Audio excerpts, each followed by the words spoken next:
Easy, easy!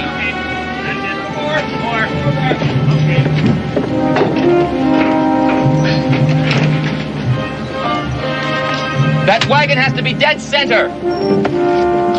Make sure that's securely tied. Corporal, you'll find some more rope behind this skiff over here. Come on. Lively!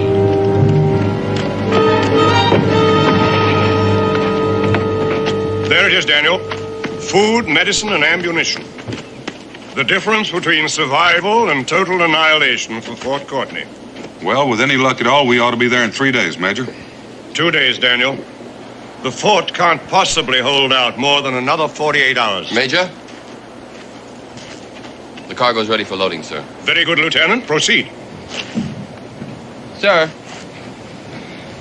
there's one thing more. I'm sure there's been some mistake, but your adjutant just told me that I am to share my command in this mission with some woodsman by the name of Daniel Boone.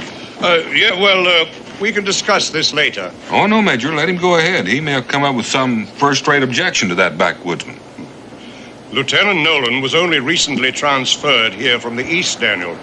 Considering our short notice and all, he was the one officer available who'd had experience with boats. Sir, from what I've gathered, this being a strictly military operation. You called him Daniel, sir? Yes. This is your backwoodsman. Glad to know you, Lieutenant. No offense personally, Mr. Boone. I'm glad to see that you appreciate the situation. Oh, I do. I was just wondering if I could be of help, if you'd mind having me along. Not bothering your command, of course. Well, I see no reason why not, since you put it that way. I'm sure you'll find the trip most interesting. Well, to tell you the truth, Lieutenant, I've made the trip before. Now, the Major tells me you only have 2 days to get there to prevent the fort from falling. Yes, Mr. Boone, that's true. Now, if you'll excuse me, I'm very pressed for time. Lieutenant, speed alone is not the answer. I'll show you what I mean. Here we are. Here's the fort. Now, the river narrows about here, with heights commanding the passage about here. Mr. Boone, I've seen a map of the river before. I've seen the river, Lieutenant. Now, the point is, if the British have thought to station troops anywhere along this river, and the way they block land routes, it's my guess they have. This is the point they most likely have picked. Right above this suspension bridge.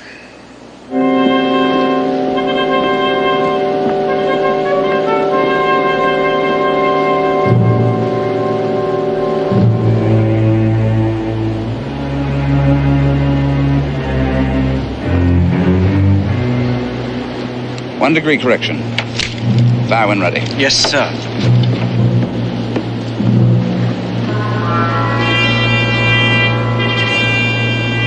1 degree correction. Fire!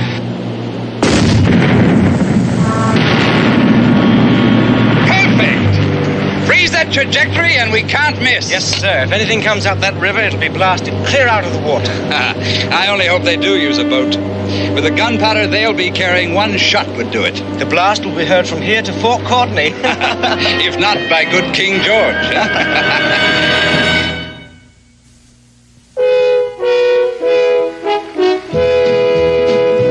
Daniel Boone, what a doer, what a dream comer truer was he. From the coonskin cap on the top of old Dan to the heel of his rawhide shoe, the rippin'est, roaring'est, fighting'est man the frontier ever knew. Oh, Daniel Boone was a man, yes, a big man, with an eye like an eagle and as tall as a mountain was he. Oh, Daniel Boone was a man, yes, a big man, and he fought for America to make all Americans free. Daniel Boone was a doer, what a dream comer truer was he. Daniel Boone, Daniel Boone.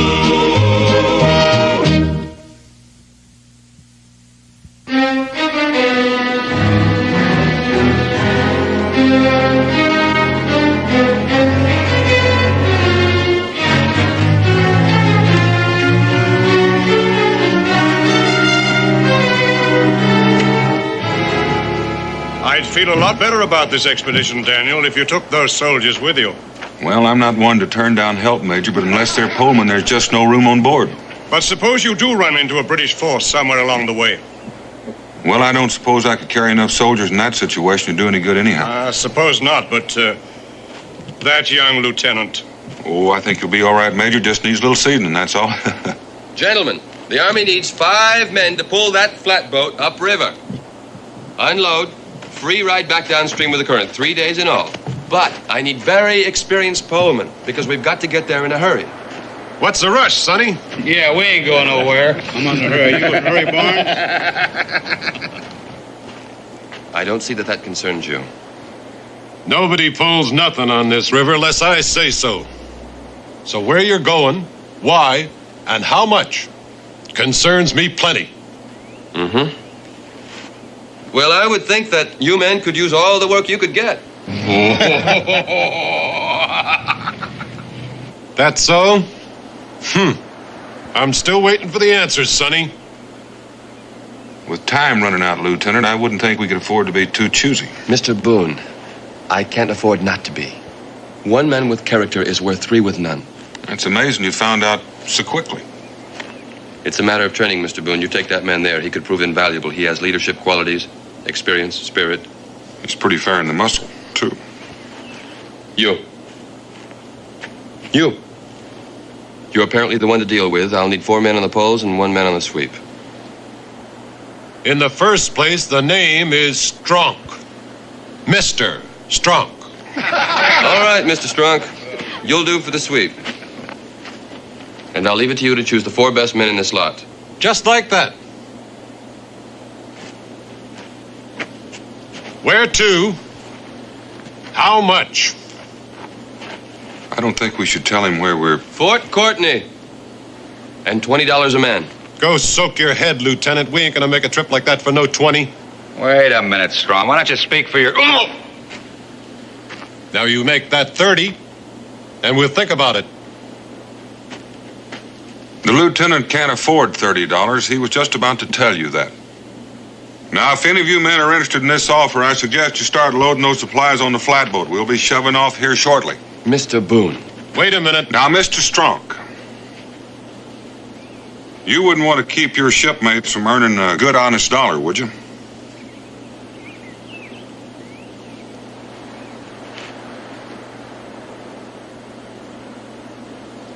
Well, I guess if it's for the Army, it's our patriotic duty. Toby, Barker, Barnes, George, let's go down the docks. Was there something, Lieutenant? Yes, Mr. Boone, a matter of authority. From now on, I'll handle these matters alone. If you prefer. Can we get this stuff loaded first? Fan out down there.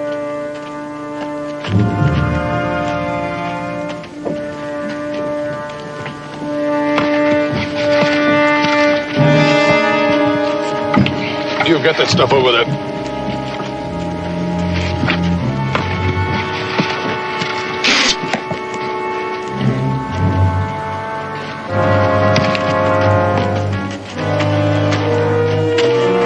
Here.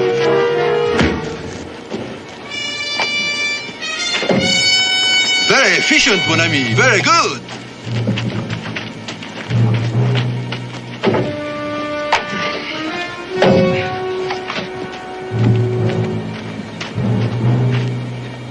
Now, just one more.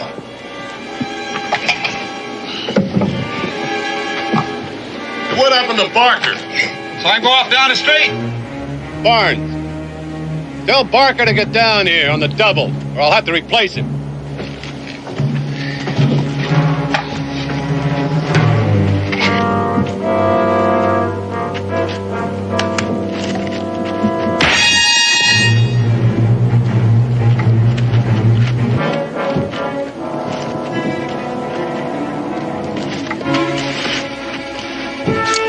Come on.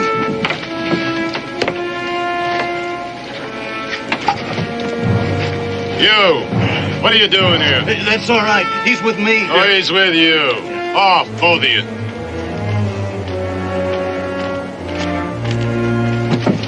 Excuse me, sir. Are you perhaps the hire of a poleman for this boat? Nobody works here less than I say so. Now, get! Wait a minute. Go away. Strong! These two ain't part of my crew. Mr. Boone, if you please, I'll thank you to leave these matters to me. All right. Let's get one thing very clear and straight right now. If anybody is dissatisfied with money or conditions on this expedition, they can leave. No. Very well. Finish securing the cargo and get to your polling positions. Strunk, you on the sweep. You and you pull on the port side. You and you on the starboard. All right, hop to it. Like I said, a little seasoning. Mr. Boone, Thank you. I assure you I am quite capable of handling these matters alone. Some matters you are, Lieutenant. Is there some question, sir, concerning my command? Not in my mind, but for the sake of this mission, you'll take Daniel Boone's advice and you'll abide by it. If that means splitting your command, then consider it split. At my orders. Yes, sir. Hereafter, you will confine yourself to the operation of the boat, leaving all other concerns to him. Yes, sir. And in that connection, your boat appears to be ready. Yes, sir.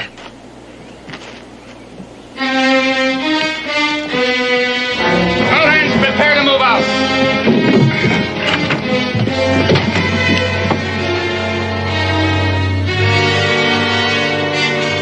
Let's go forward. Let's go aft. Bring her back by starboard.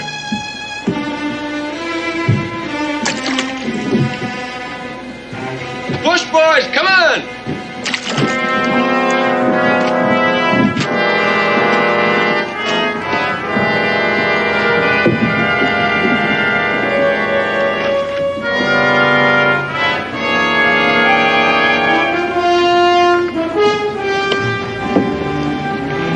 Pull the midstream! Starboard poles, heave! Oh. Well, it's easy to see you know your way around boats, Lieutenant. As the Major ordered, I'll perform my function and you will perform yours. I hope there'll be no difficulties between us. See a reason why there should be. I know a man's first command sometimes can be kind of a strain. The Major told you? This is your first? No, I just kind of figured that out. Pull the midstream, heave! You know, Lieutenant, one way to look at this might be that it's kind of a big opportunity. I do. And as long as we keep to our own divisions of responsibility, I won't be held liable for the mistakes of others. Now, I see what you mean.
Barker and Barnes, Frenchie. Barker and Barnes? What is a Barker and Barnes, monsieur? Don't give me that. Oh, excuse me, I'm so sorry. You clumsy fool, I'll break you in half.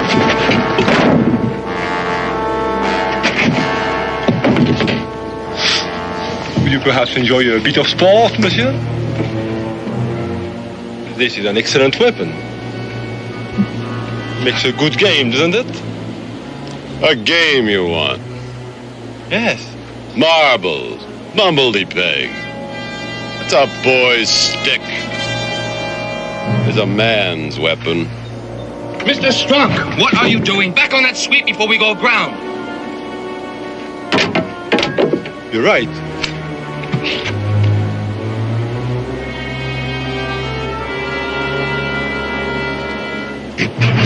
No, put those knives down. Get out.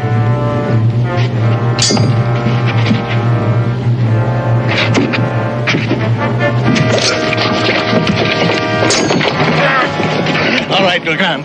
Now show him your specialty. I'll be delighted to.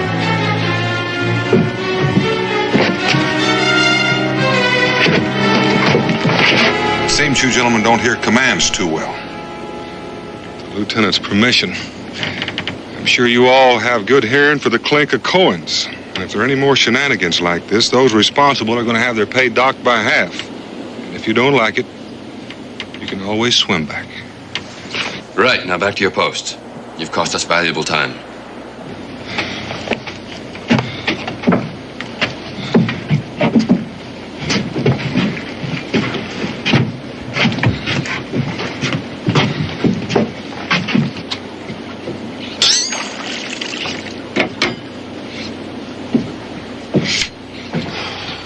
They're spirited men, Mr. Boone. It would be helpful if you could keep an eye on them. Bit early to be looking for the British, isn't it? Well, the British control all the territory along the river. One lookout anywhere along the river reporting our presence could mean the end of our mission.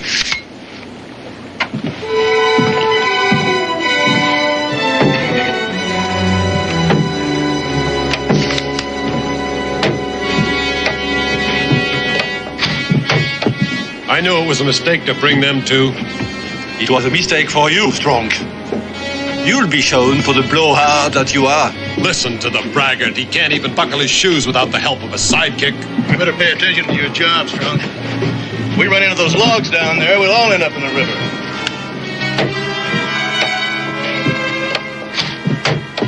Strong, bring her alongside those logs.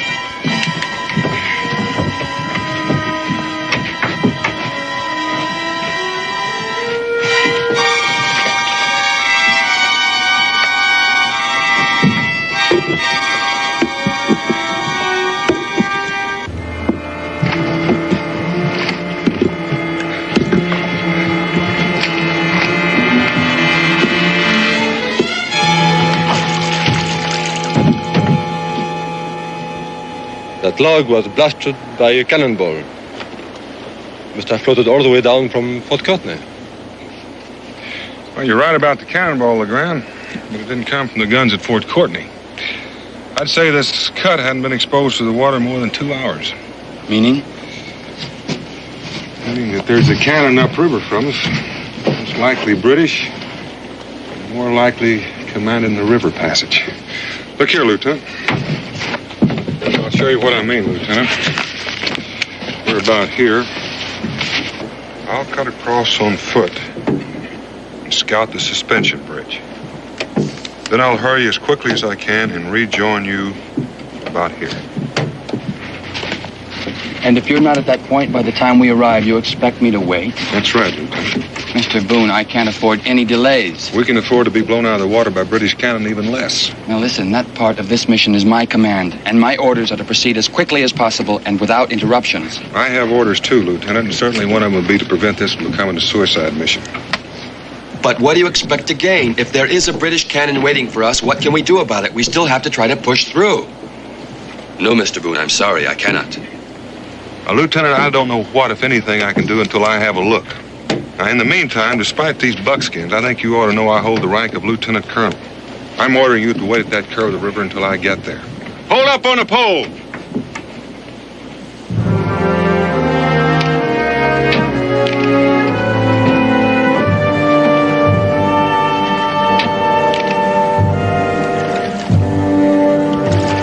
Carry on, Lieutenant. All hands, start pulling.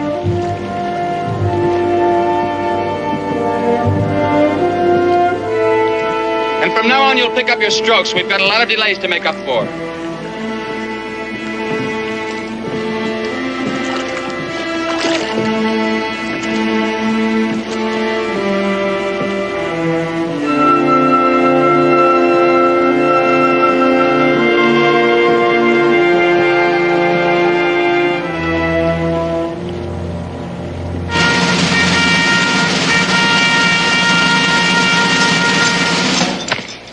Captain, I want you to double the sentries tonight. Yes, sir. And put a 24-hour watch on the bridge. It'll be a bright moon tonight. No chance of any boat getting past us if we're alert. Yes, sir. Sergeant, double all sentries tonight. Dismiss!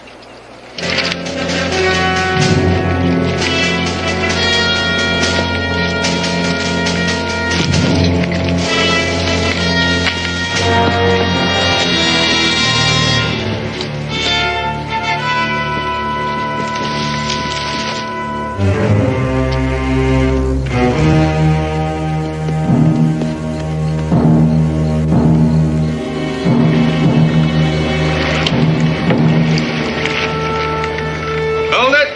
This is it. Toby? Yes, sir. Drop the bow anchor.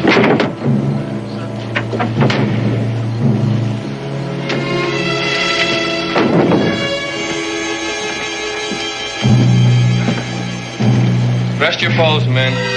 You can break out some food while you're waiting. About time. Jerky. Yeah.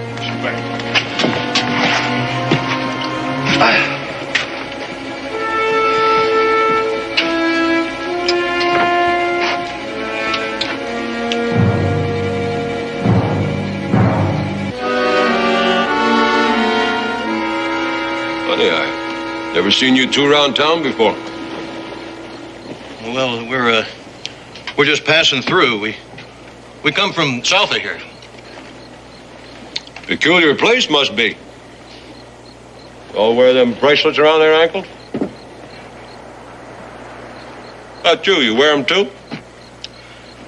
When I think it's any of your business, I'll let you know. I won't say I never seen any bracelets like them before. They're usually attached to chains. Of course, chains could be hacked off if need be. You know something? You do an awful lot of talking for a man that's so outnumbered. Lieutenant! What's the trouble, Mr. Strong? How long are we gonna have to sit here on this rotten scow? Until I tell you to move it.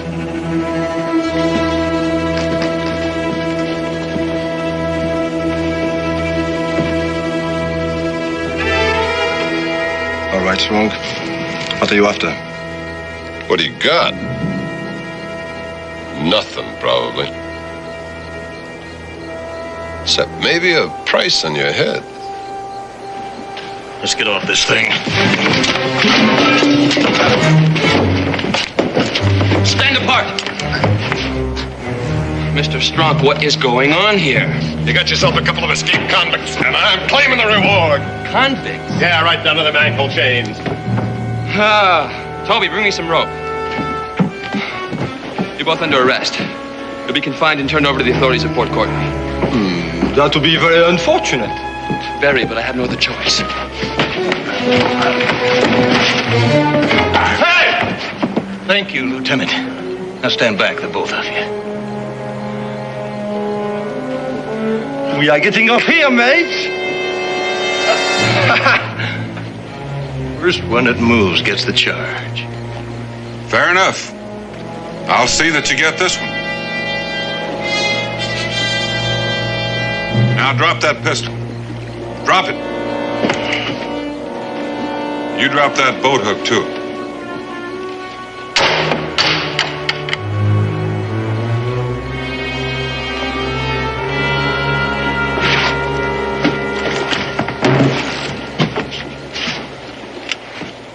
Escaped criminals, Mr. Boone.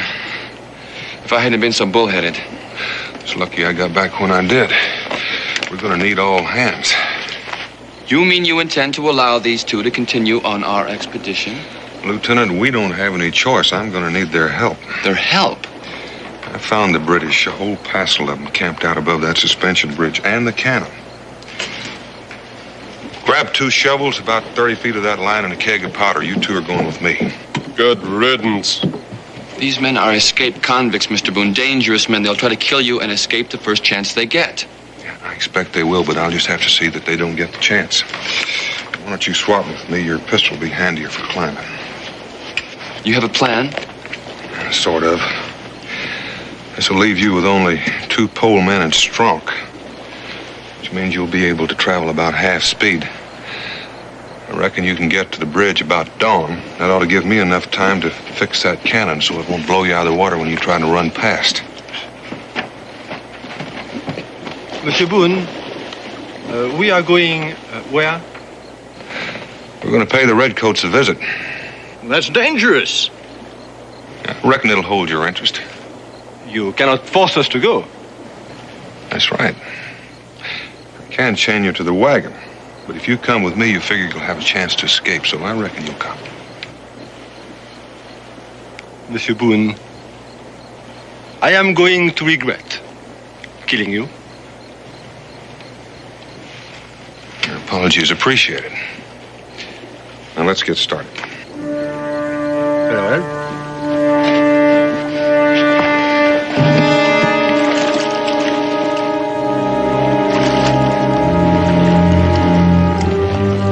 Remember, if you come inside the bridge before dawn, hang back till the sun comes up. Then come by as fast as you can and don't stop for anything, no matter what.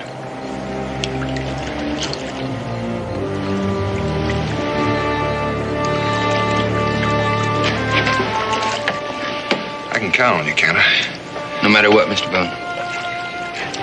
My friends call me Daniel. Mine call me Bo.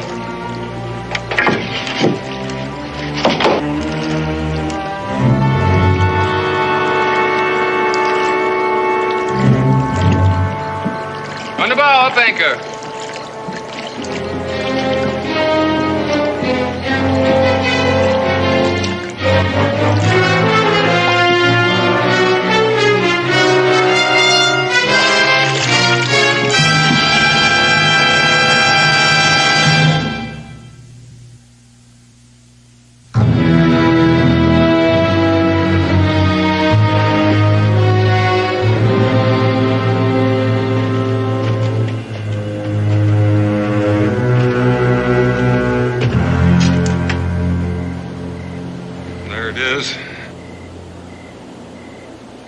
That's the way we're going to get there. Then we just blow it up with your powder, is that it? No, we'll just bury that keg in the edge of the cliffside under the cannon, light it with a fuse, or do you have a better idea? What I do know is we ain't never going to get there. All you have to do is look. Well, that's where our friend Legrand comes in. Me? You see that line? You see that tree on the ledge up there? Yes, I see it. How many shots is it going to take you to throw this boat hook over that limb? I know nothing about throwing boat hooks. Well, I thought you said you were a master of all weapons. I am, but this is not a weapon. Well, I figured you must have thought so the way you've been waving it around. Or did Strunk have you all figured out just to braggart? You think I'm a child, huh? To be maneuvered by such obvious tactics. Give that to me. I'll show you.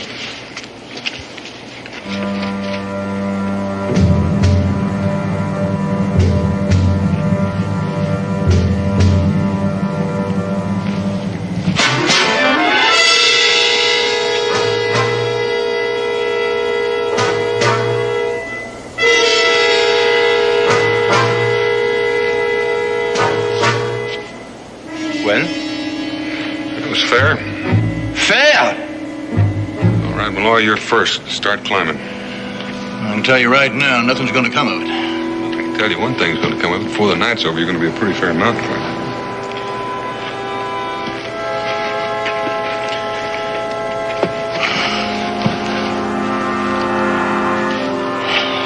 First chance I get, he's dead. You better be quick or I'll get him first. You can argue about that later. Climb.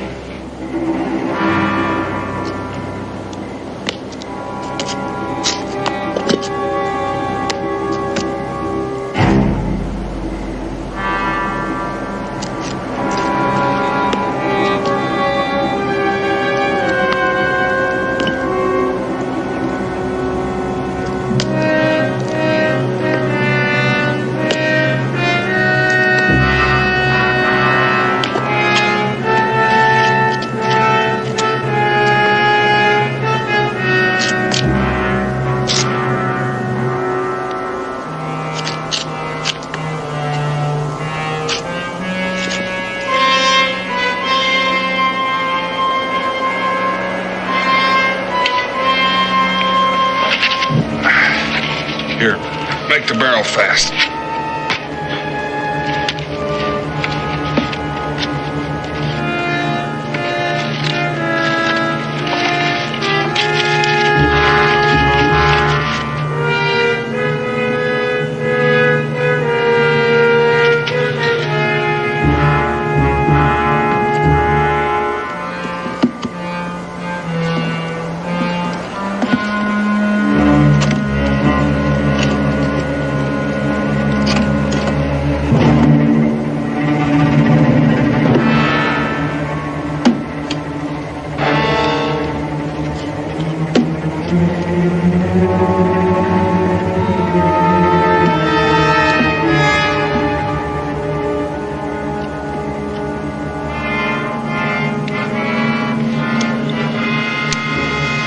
You're next. Well, here we go.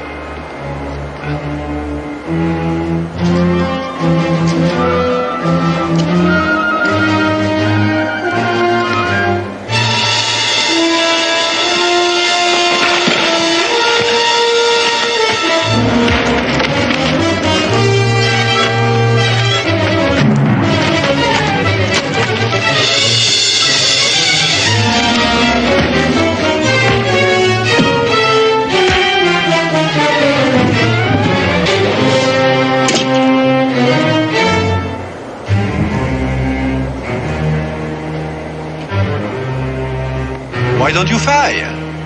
Who cares about waking up the redcoats? Oh, it's a pity, isn't it? A pistol that cannot be used. Your gunpowder tossed to the winds and your time ticking away. It is that. I guess we better forget about trying to climb that cliff. Find a way to work our way past those sentries that have been posted. Without weapons and without powder, huh? Well, we just have to use some of their powder. I reckon they got plenty to spare. Well, you'll have to figure it out without me, since you cannot use the gun anyway. I can fire the gun all right. If I don't get your help, it won't matter whether I wake up the redcoats or not. You know something, Boone? I'm beginning to admire you. You have a lot of spirit. Well, you have quite a bit of spirit yourself. Let's head up that slope.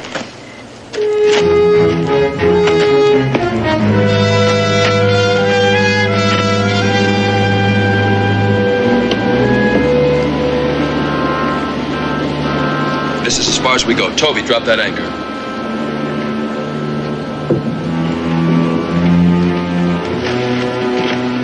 What are we waiting for? Dawn, as Mr. Boone instructed. Then we go poling past that cannon in broad daylight? That's right, Mr. Strunk. Not with me on board. With everybody on board, Mr. Strunk.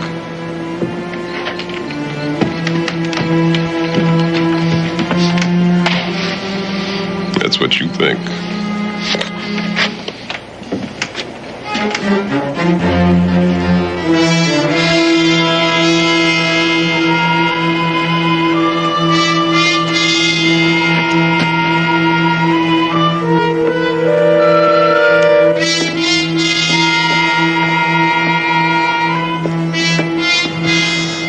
We're going to get shot for nothing.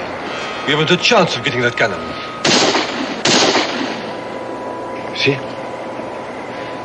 Shots are coming from the garrison, all right, but they're not shooting at us. Let's keep going. What's the meaning of this? Who's firing? Caught him in the brush, sir. Keep your hands up. Serve you right if you had hit me, you blundering oafs. Man trying to do you a favor. Mind your speech, sir, and state your business, or favor, as you call it.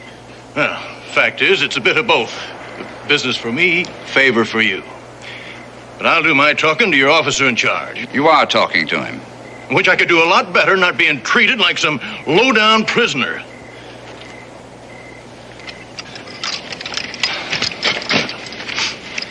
Merci.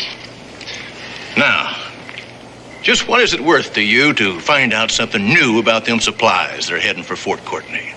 Nothing. I'm ready to blast anything that comes up that river. Well, sure you are. Of course you are, but it'd be nice for you to know just when they're coming and just how they plan to get by you in spite of your cannon. I don't know what your information is worth, if anything, until I hear it. And you won't hear it until we've settled on a price. I figured that, £100 in your currency, that'd be a fair price.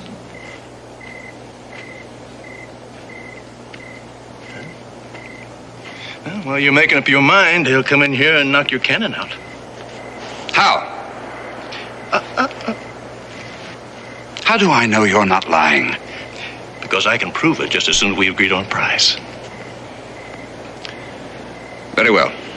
You'll get your money. Good. Now, if you'll just take a look over the side, you'll see the powder that was meant to topple your cannon into the river.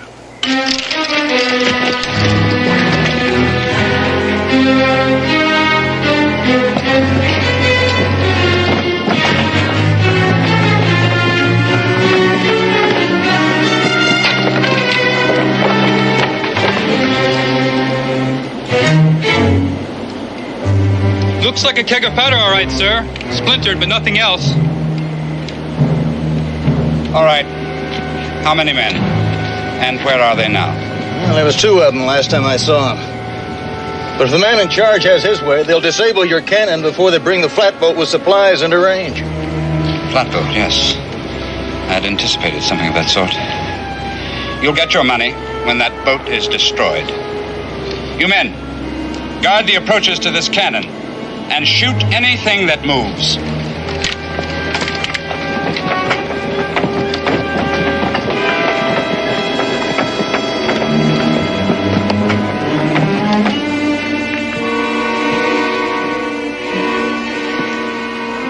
Either we move out right now or I'm going to take me a swim. Strunk, we move in no direction till sunup.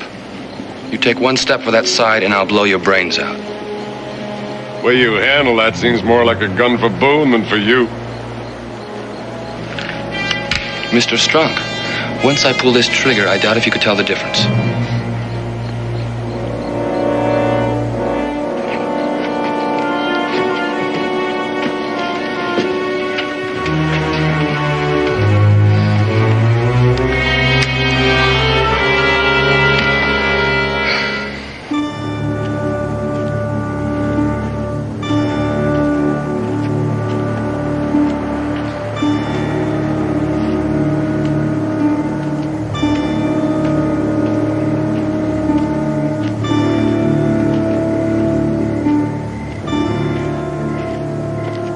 There's our man. But how to get his attention?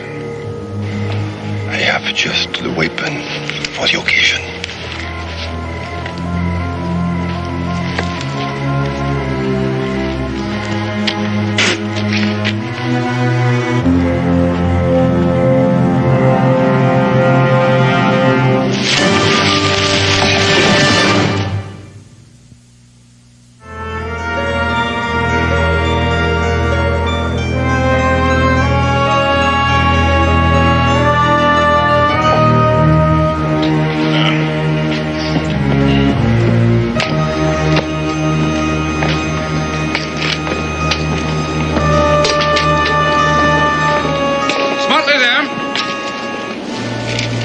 Captain, I want the cannon loaded and ready for firing. If they're coming at all, you should be here presently. Yes, sir.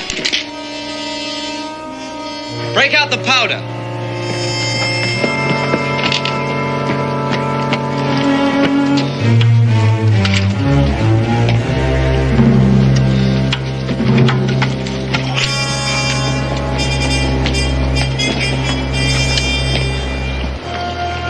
That's it. That's the cave. That's right. Now we know where the powder is. How can we get there? What we need's another uniform.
If this is some kind of trick, sir, all you'll get is a bullet.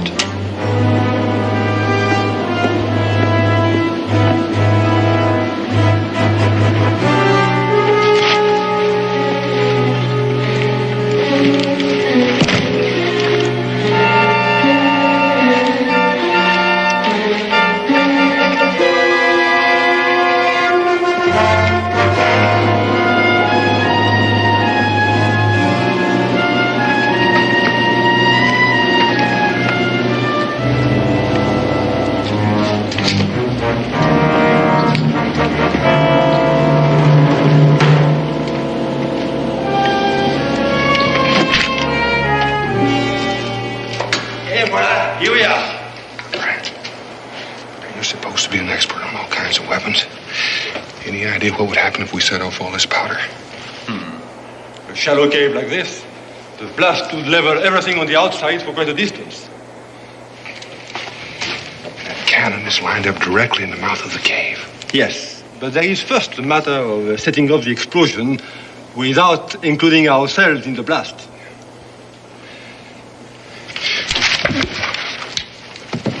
Me boy, rifle.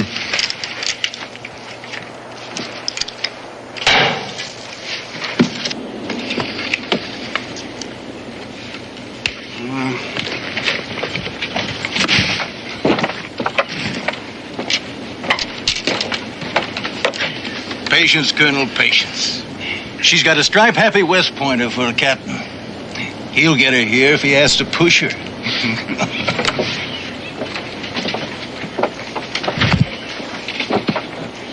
Isn't that thing loaded yet? Loaded and ready, sir.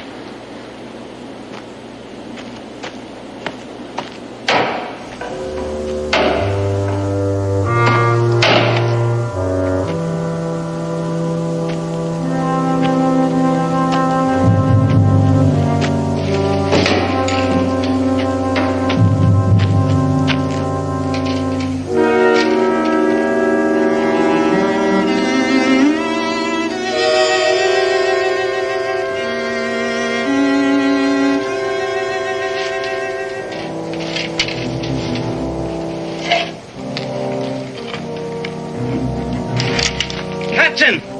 The boat! It's coming!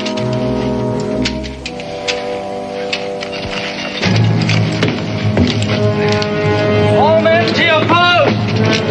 To your post, men!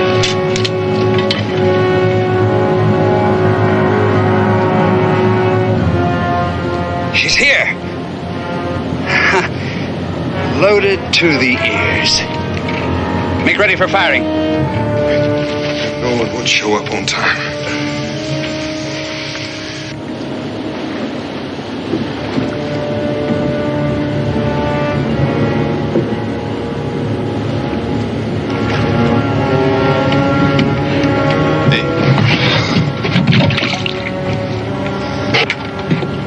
Looks like you're the man.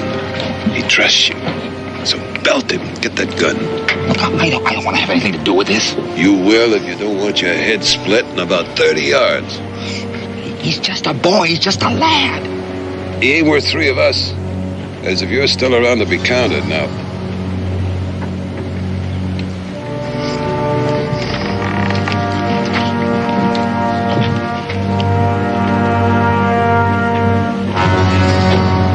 Hey, look!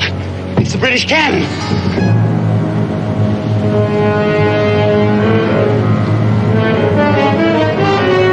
Stand by. He's almost in position. She'll be here any minute. The cannon is pointed right at us. That doesn't mean it'll fire. Keep pulling, Toby.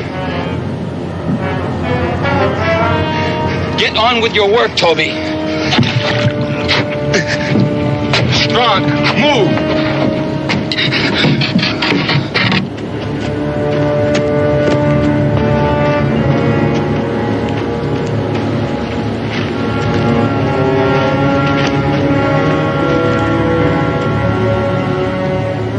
Captain! Quickly, they're almost in position.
a finer bunch, Daniel, never!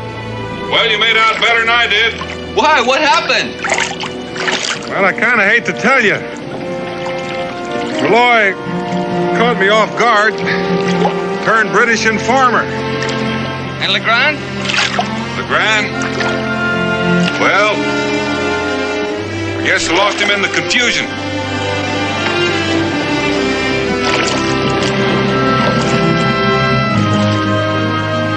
The important thing, Bo, is we're going to get those supplies to Fort Courtney on time, right? Right, Daniel.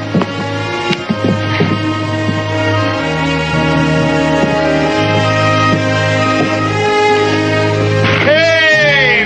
Ho!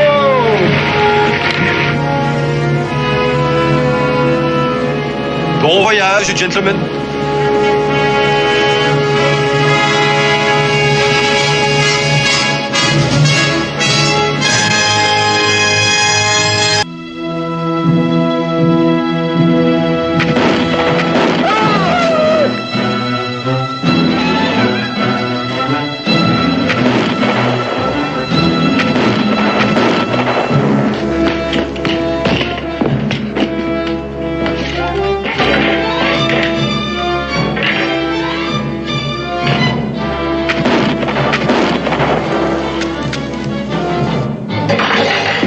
Easy on the powder, we're running low.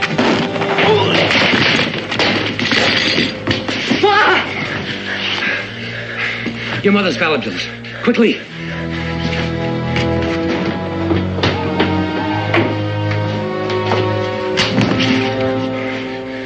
Almost $100.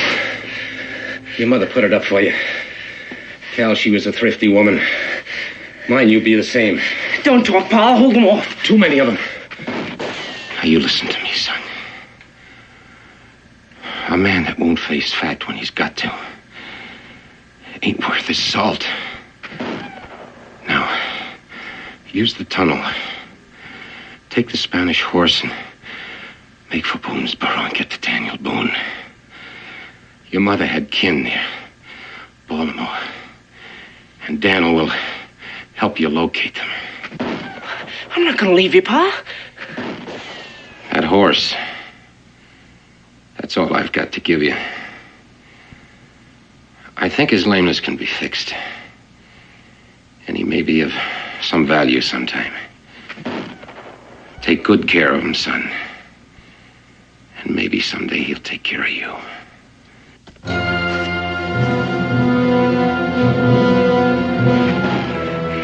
Son, we've had our times together. Now get out of here while you still have a chance. Get going. Come on, boy. Get going. Cal.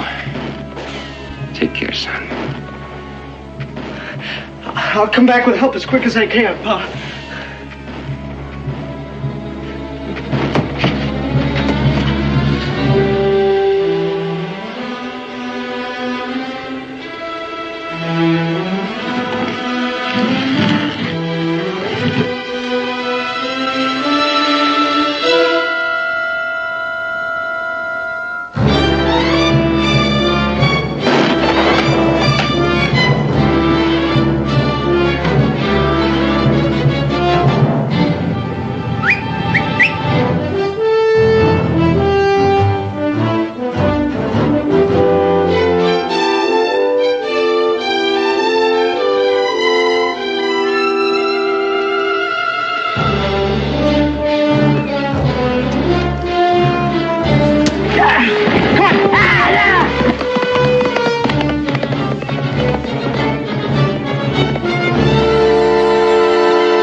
Daniel Boone, what a doer, what a dream comer truer was he.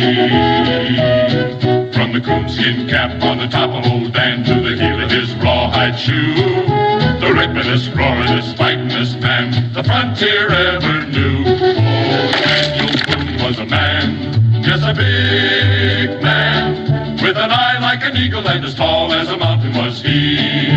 Oh, Daniel Boone was a man, yes, a big man, and he fought for America to make all Americans free.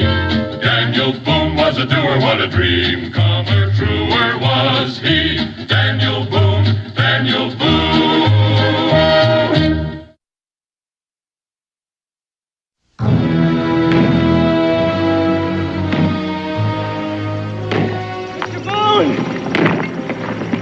Mr. Boone! Mr. Boone! What's wrong, son? It's Pa, Mr. Boone. Shawnee jumped us right after daylight. Shawnee? Yeah, about 5 or 6 of them. Pa got some before he was hit, but he's hit awful bad, Mr. Boone. I'd have gotten here quicker, but Gideon's still pretty lame. Do you want me to go to the fort for help? There's no time for that, Becky. But, Dad! It's all right. It's likely just some renegades looking for what they can steal. Dan Calvin's just a boy.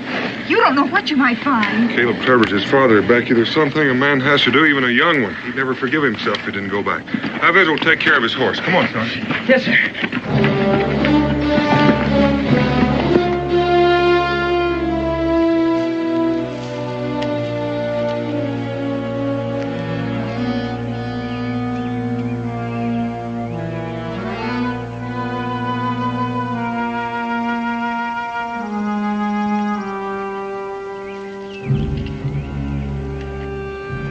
Stay here, Cal.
They didn't find him, son.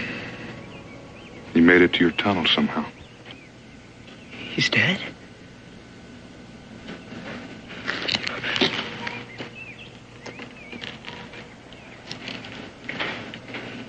It was all Gideon and I had, Mr. Boone.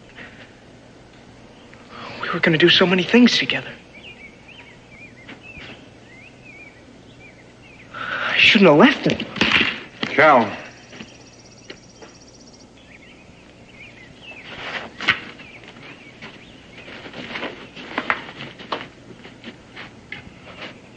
Pa said Gideon would be faster than any of them once we got his limp cured. And that's a chore you can finish, isn't it? It won't be the same now. No. That's the way your pa would want it. I want to see him. Believe me, Cal, I know what's best. Something to remember, Cal. Nothing ever ends. It's always the beginning of something else. Why don't you go on down to the creek and wash up, get your wind back.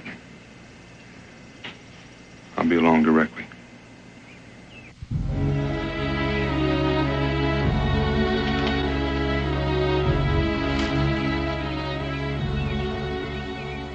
Mr. Boone.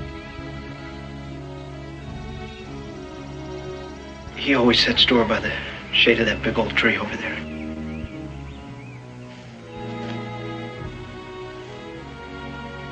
Can't think of a likelier place, son.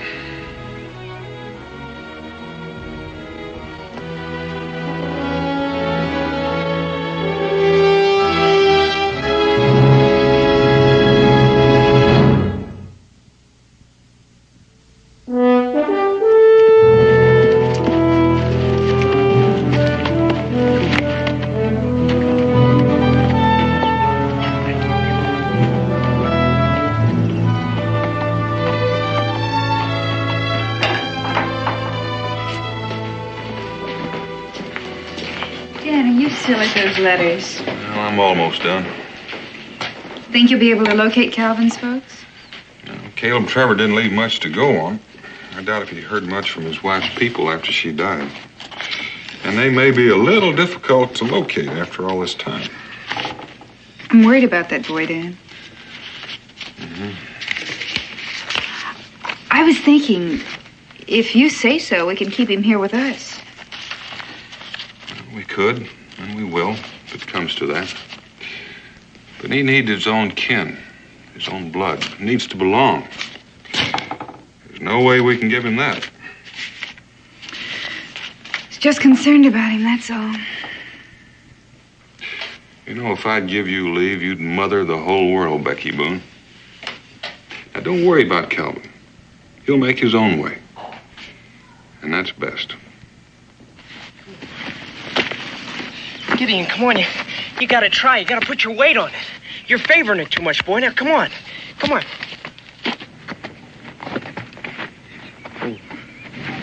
Pa always says animals know what's best for them. Please, Gideon. You gotta get better. Cal? That's the finest looking horse we've seen in these parts. He'll be the fastest, too, in the whole country once that leg of his mends. Well, I reckon he would be if all four legs were sound. They will be. Pa said they'd get well. Did he, Cal? Well, he said he thought the lameness could be fixed. How long ago was it those drovers left him with you? Almost 14 months, but he was getting better. And he was lame when they left him? Yes, sir. But it was that ride over here. I rode him as hard as I could. It sure didn't do that leg any good. Well, he's got a bowed tendon, Cal. After 14 months with no real improvement, it's doubtful if he can be cured. The drovers knew that. And right now, that tendon's mighty inflamed. But Pa said that... Wait, isn't there somebody who could get him well? I've got $100. I'd be... And that $100 is for your schooling. I couldn't let you do that. I don't mean there's no hope. We can try, and we will. Right now, he's got a fever in that leg. And that's the first thing we've got to take care of. Cal, what do you reckon would draw that heat out of that leg?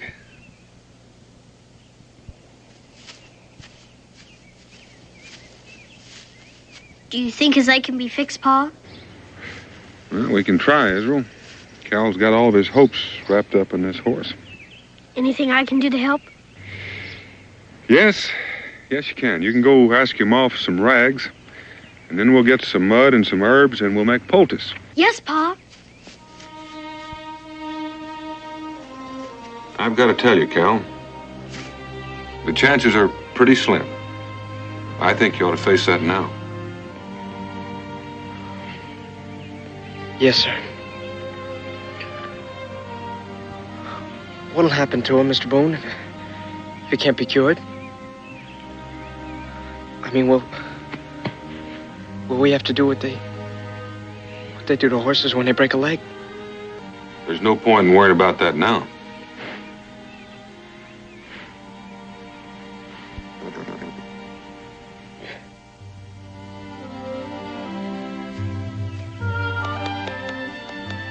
Just pat that on the sore part, Cal. Yes, sir. It'll strengthen the tendon. It's strong. It'll burn for a bit. Burn? It's all right. It's got to be done.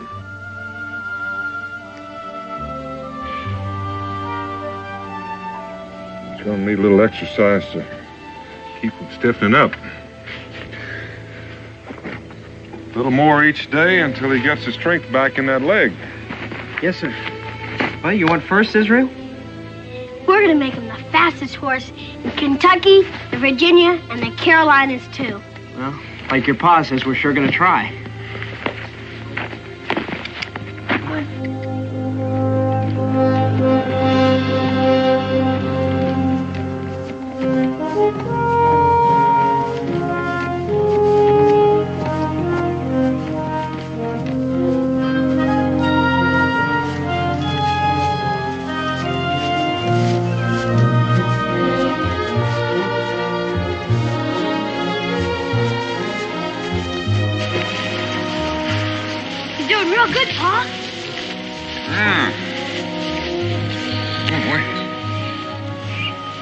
good. Inflammation's gone down. You can start riding him a little in a few days. Give him his rub down. Yes, sir. Come on, Gideon.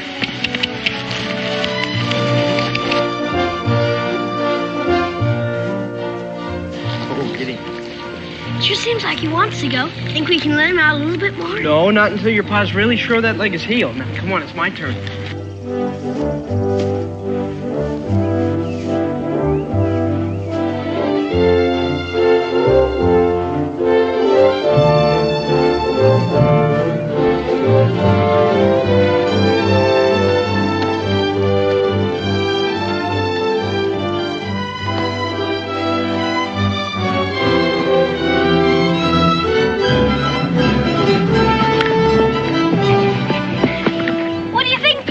Well, looks like you got him warmed up enough.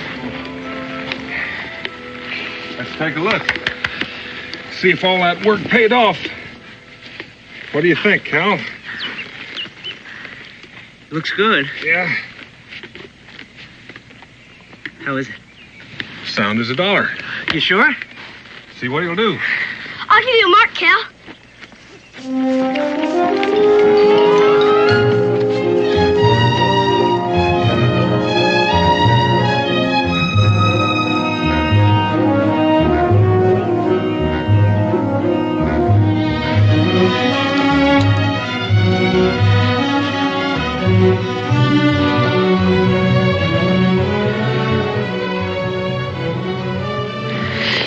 All set, Gideon?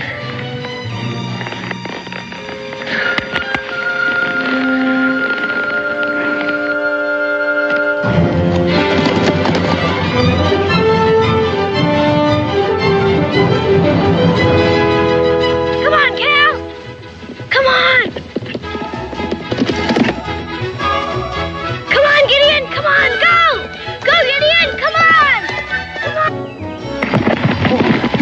Atta boy, Gideon. Come on, come on.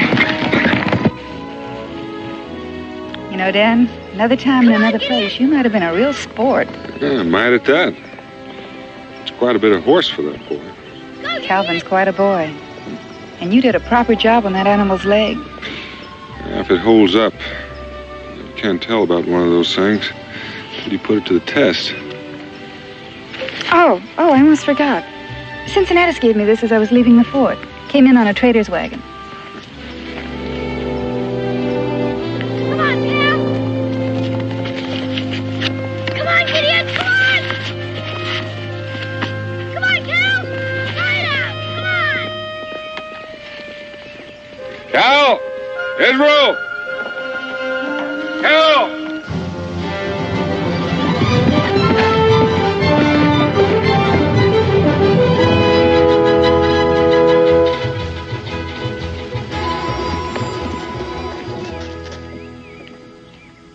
Dan, are you sure Calvin will be all right? Becky, I won't leave him in Williamsburg until I'm sure he's in the right house. Well, I want to thank you for everything, Mrs. Boone. I'll never forget it here. You're always welcome to come back, Cal. Thank you. Maybe your aunt and uncle let you come back for a visit before winter. That'd hardly be fair, Israel. They have quite a bit of getting acquainted to do. Spring, then? Well, I'll sure try. Where's your money, Calvin? Oh, I have it right here. And you make sure it stays right there. Yes, ma'am. Well, so long, Israel. You watch out after the place, son. Okay, Pa. Bye, Becky. Bye, Dan. Bye. Bye.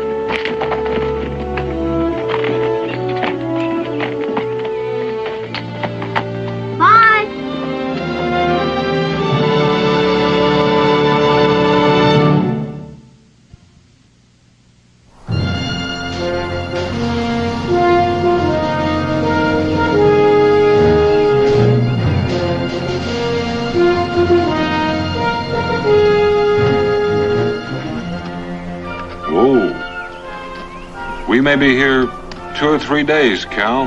Long enough to find somebody fit for you to travel the rest of the way with. How would it strike you to sleep in a real bed tonight? It'd strike me fine. And, no fault to your camp doing, Mr. Boone, but a kitchen cooked meal go pretty good right now. I think we passed a stable back there. Why don't you see to Gideon? I'll go find the landlord. Thank you.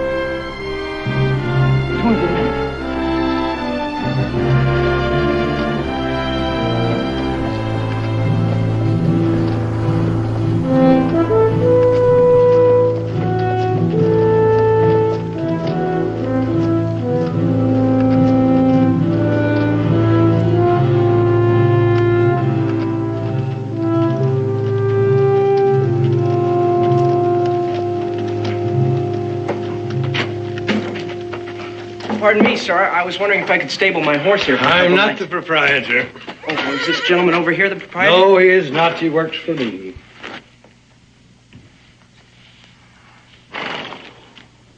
Is there a racetrack around here? Look, boy, we're busy here. Why don't you run along? Mr. Landers.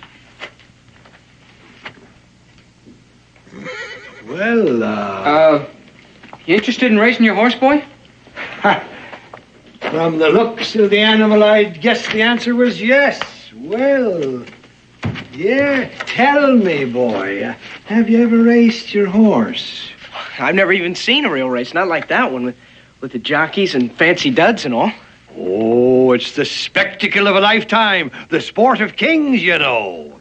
And those fancy duds, as you call them, are racing silks. Every stable has its own colors these days, for pride and identification. Of course, it takes money, you know.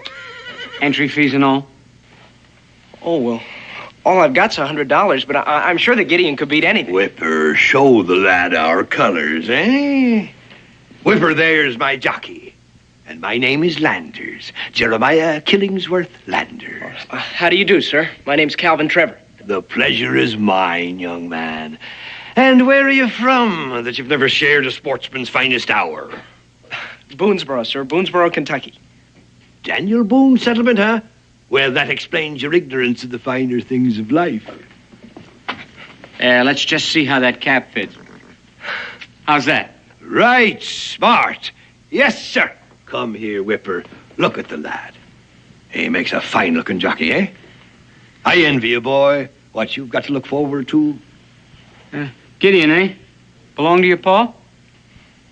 No, my pa's dead, sir. Gideon's just about all the family I got left. I'm sorry to hear that, my boy. Splendid animal. Splendid. But if you don't mind my saying so, a pretty poor way to keep him. Oh, well, we just came off the Wilderness Road. You should see him when he's all brushed up good. He's bred to run all right. I'd sure like to see him let out once. Mr. Landers, how much is that entry fee? Now, you don't want to waste your money on a gamble like that, my boy. He's a fine-looking horse, sure, but it takes more than looks to win a purse, you know. Yes, I'll never forget my first purse. Your heart jumps right up here. The wind is like music in your ears, and the shouts of the crowd are all for you. You hear the ladies calling out your name, and then that moment of victory. And a fine fat purse to line your pocket. It's a mighty thrill, boy.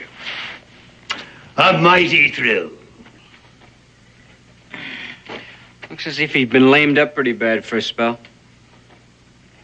Oh, that's too bad. A fine horse otherwise. Oh, but he's all mended up first rate now. He can run as good as ever. Against a champion? Like Lady's Choice there? Oh, no, it wouldn't be fair. Not with a game leg like that. Oh, no, I'm afraid it wouldn't be fair at all. Pity, though. An untrained horse like that would fetch long odds. What would you say he'd bring, Whipper? Oh, against Lady's Choice, I reckon about $5 for every one wagered. 5 to 1? Well, I suppose he Mr. would. Landers, you mean if I wagered $100, I'd get $500 back? If Gideon won. Oh, but Gideon can beat any horse. Hardly, son, with a handicap like that. I'm sorry, but it's my duty to tell you, as a man of honor. Oh, but please, Mr. Landers, I know that he can. Well, now I must say I admire your spirit and your confidence. If you're that determined, I hardly have any choice, do I? Whipper, Give the Spanish barb of young Master Trevor's a rub down at an extra bait of grain. Calvin, you step this way, and we'll just attend to the details.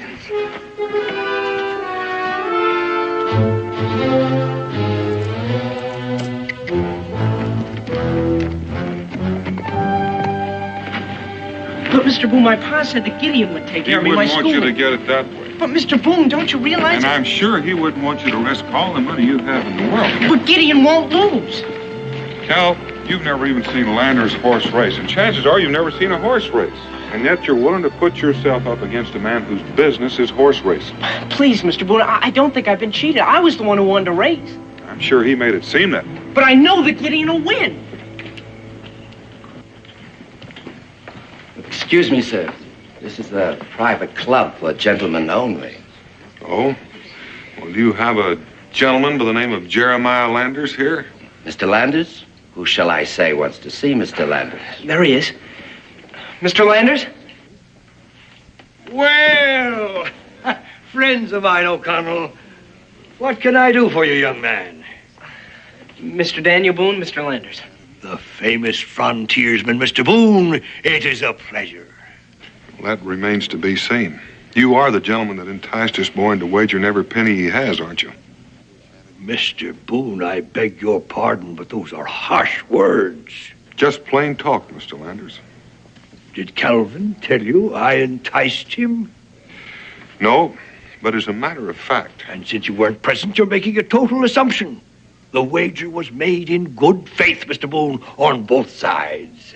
At the young man's insistence, I was scrupulous about that. Oh, I'm sure you were, Mr. Landers. I know your kind. You dangle the bait in front of a fish, and when he bites, it's his idea. I resent your tone and your implications, Boone. I don't blame you. Now, are you going to return this boy's money, or are you? You mind your manners, mister. Boone, I fail to see how any of this concerns you. Daniel Boone, what are you doing in Williamsburg? Squire Breen. What a pleasant surprise. The Turf Club is honored. Calvin Trevor, Squire Breen, an old friend. How do you do, sir? Pleased to know you, son. Is there some problem, Daniel? Well, there won't be if this gentleman will return the money he took from this boy. Took, Daniel? Now, he called it a wager. Squire, I protest this indignity, and on club premises. Gentlemen, there is no need for public display. Will you follow me, please?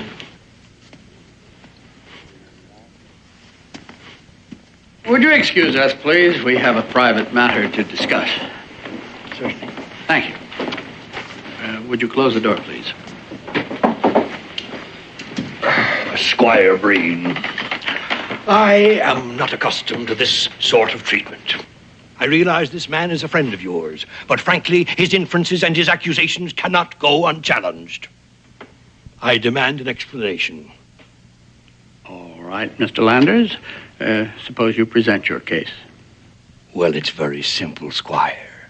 The lad here has a horse he fancies. He importuned me at the stables, and taken by him and by his horse, I foolishly, it seems, agreed to a match race.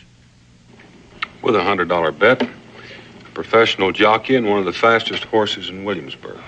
At 5-1 of my own money, Boone, show me anything wrong in that. If Mr. Landers is guilty of anything dishonest or dishonorable, the Turf Committee is empowered to permanently bar him and his horses from every racetrack in the country. He will never race again. You do own the horse, son? Yes, sir. You understand the wager with Mr. Landers? You made it willingly? Yes, sir. You see, some kinfolk near Baltimore offered to take me in. And, well, I reckon they're on kind of hard times. Leastways, they couldn't come and fetch me after my pa died. Yes, go on. Well, I had this $100, and it didn't seem like much for anybody with an extra mouth to feed. But $600 now, that seemed more like a fair amount. Maybe get me some schooling, too. You see, Squire, Calvin has never ridden in a race before. His horse is untrained. That horse and the $100 is everything this boy has in the world. He did make the wager, Daniel, and he is a free agent. You understood the risk? Oh, yes, sir. Well, we all realize you're inexperienced, son, and we don't want you to feel that you're being intimidated. That is, we don't want you to think that you will be made to accept the wager with Mr. Landers if you feel that he has in any way been unfair to you. Now, if you do, now is the time to speak up.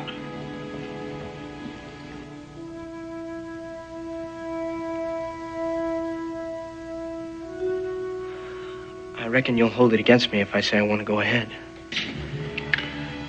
Oh, son, as long as you know the facts, it's your decision.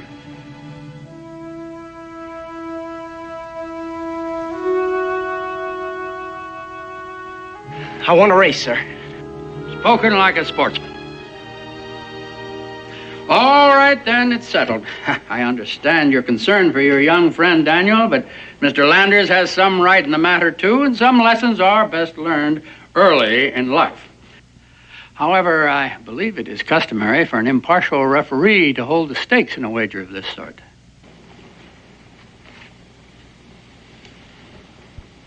You do intend to cover, do you not, Mr. Landers? Indeed I do, Squire. And at 5 to 1. Just a minute, Squire. As long as we have to have this race, it seems to me that odds of 5 to 1 against an inexperienced rider and an untrained horse are rather unfair. Valid point, Mr. Boone. I think 8 to 1 would be proper in the circumstances. Don't you agree, Mr. Landers? The race will be run on the meadow on my property. Any objections, Mr. Landers? Not for me, sir. Will 9 o'clock in the morning be acceptable to both parties? Suits me fine. Yes, sir. Then it is settled. Grateful for your interest, Squire.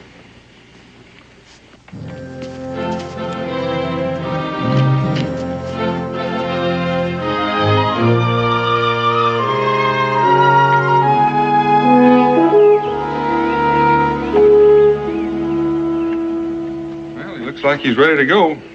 Sure hope I am. How do you think he's going to take to this racing saddle? He probably won't like it right off, but he'll get used to it. How are you going to take to it? Well, grip harder with my knees. Cal, I kind of bore down on you this morning, but don't try to remember everything I told you. Oh, I'll remember. I'll stay low over Gideon's neck so the wind won't slow us down, and I'll hold him in at the start of the race. Right, it's dangerous to get too far behind, but you have to have something left for a finish. And Cal, stay away from Landers' jockey. Don't let him crowd you. If he's anything like his boss, he'll have a few tricks up his sleeve. I'm just telling you so you'll be prepared and he won't surprise you. Good morning, Daniel. You two ready for the big race? Ready as we're going to ever be. Here, Calvin, something to boost your morale. I'd be proud to have you wear the green silks for your first race. Better get them on right now. It's almost time for the race to start. Yes, sir. Thank you very much. I'll take Gideon out the bit. You want me to give that kid a real dusting? I don't care how you ride this one, Whipper, as long as you win. I can't wait to see the look on that big backwoodsman's face when the bar's foreleg gives way. Yes, get in front and let the boy eat a little dust. Go good. I wasn't too sure Gideon recognized me in this outfit. You look fine, boy. Come on, I'll give you a leg up. Gentlemen, your attention, please. It is now time to race. The course for the race will be this straightaway meadow track. You will start at the pole at this end of the meadow. Race between these poles, around the pole at the other end of the meadow, back up the track with a final turn around the starting pole to the finish line here. The signal for the race to begin will be a shot from this pistol. Are there any questions, gentlemen? No, sir. Take your horses to the starting line. Good luck, Cal.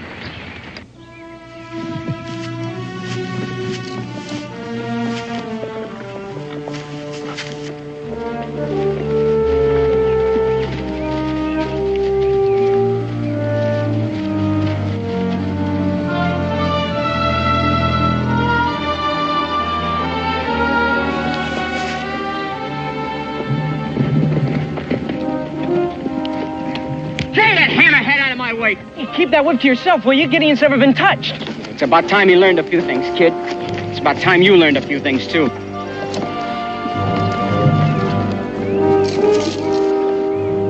Riders ready!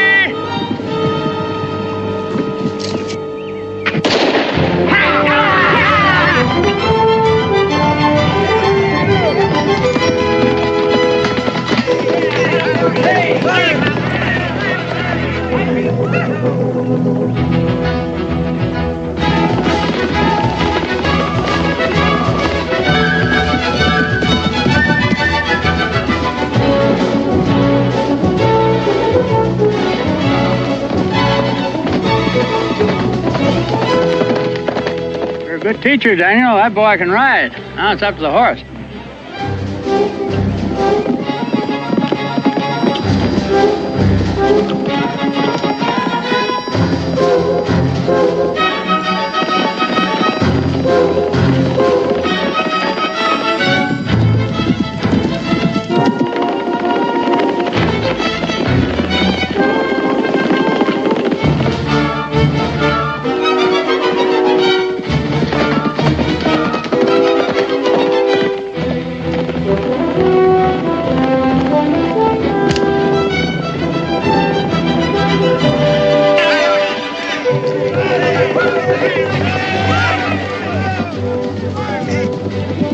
Ride him, boy, ride him. Come on, Carol.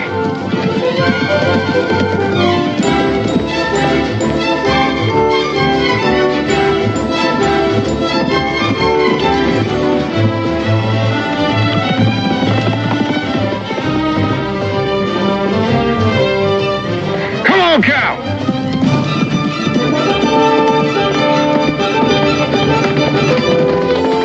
You won, Cal! You won, boy!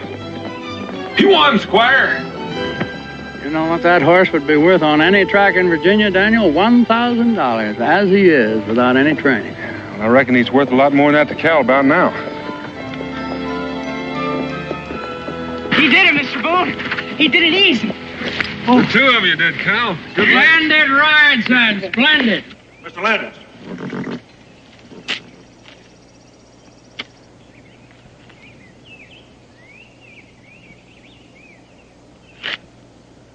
Gentlemen, let me have your attention, please. I have an important announcement to make. My associate, Mr. Slade, here, has just brought me proof of something he suspected when he first saw the winning animal in this race. I have been betting against my own horse. What do you mean, Landers? I mean the Spanish Barb actually belongs to me. Under the circumstances, I declare this race a no contest, and I demand that all the wagers be returned at once. That's what he's been up to all along. He's been after Gideon right from the start. This is highly irregular, Landers.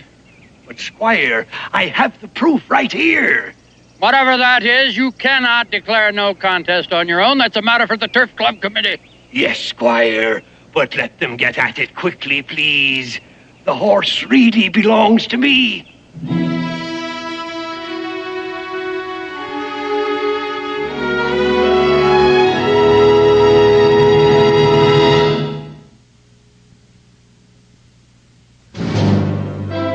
Certainly appreciate the time, Squire. This may not be as simple as it seems on the surface. That's exactly why we organized the club, Daniel. We volunteer our time to settle any disputes as fairly and amicably as possible. You can't ask for more than that. Well, gentlemen, I'm happy to say I think this will not take all day. Here is the bill of sale. And I have all the other documents with me. Gentlemen, I have a bill of sale for a yearling Spanish Barb that was bought in at auction in New Orleans.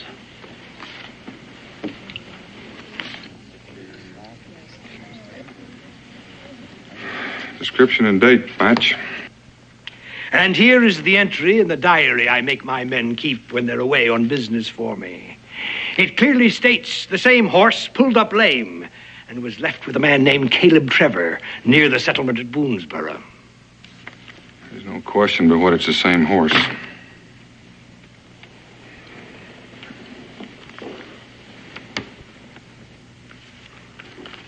Thank you.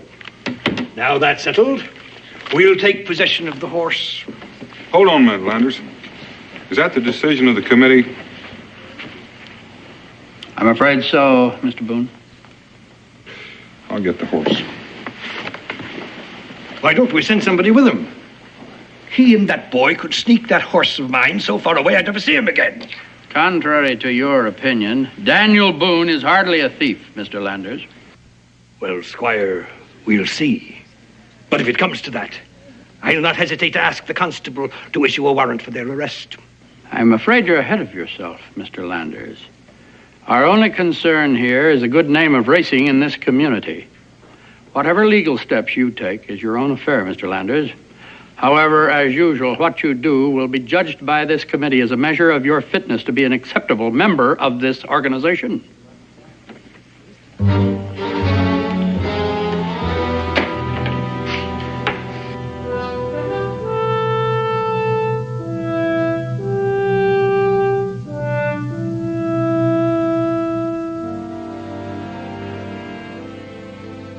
I knew you'd outrun that horse, Gideon.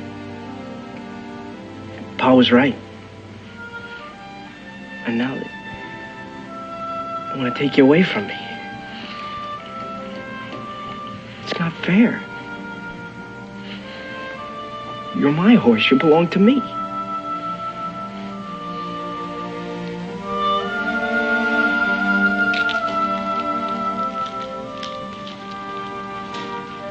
You know, we don't have to race anymore.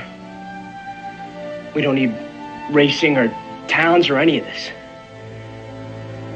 You and me, Gideon, we can make out together. Nobody will be able to stop us. We'll light out of here so fast I'll never know the difference.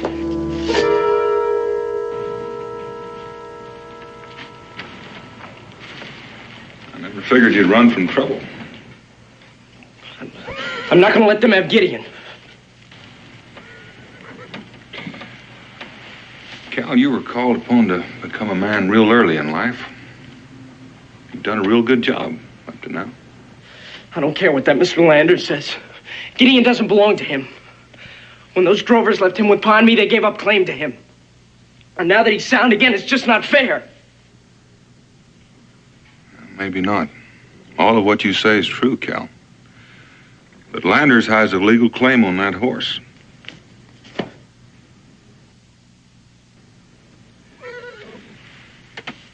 Cal, we've all got to respect and abide by rules, whether we personally like them or not. Otherwise, we're outside the law. And when you're outside the law, you can't expect its protection. So if you take Gideon, we'll all be obliged to come after you. Mr. Boone, I just can't give him up. My pa said for me to hold on to him. I knew your pa, Cal. I'm sure he said a lot of things that might help at a time like this.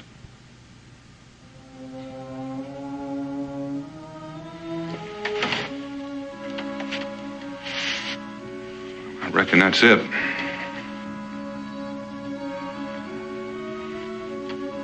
I'm sorry you feel that way, Cal. Mr. Boone?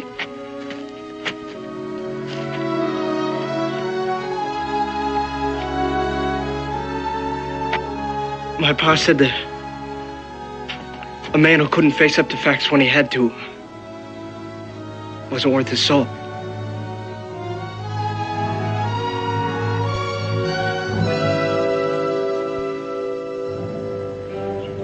Mr. Landers? They're coming. Boone and the boy.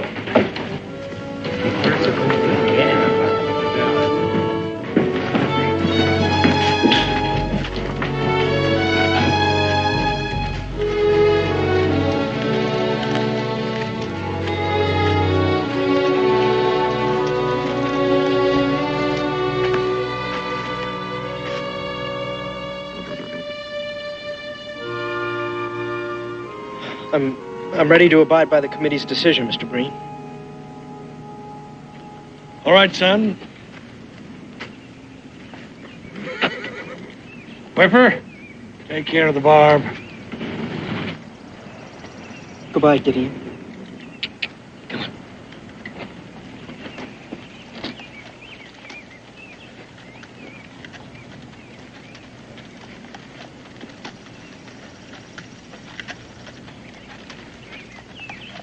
Well, now that that's settled, gentlemen, I'd like to buy you all a drink.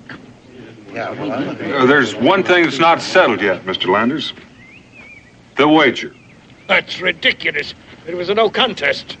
Well, now, the way I see it, it was a wager that one horse would beat another. Ownership has got nothing to do with it.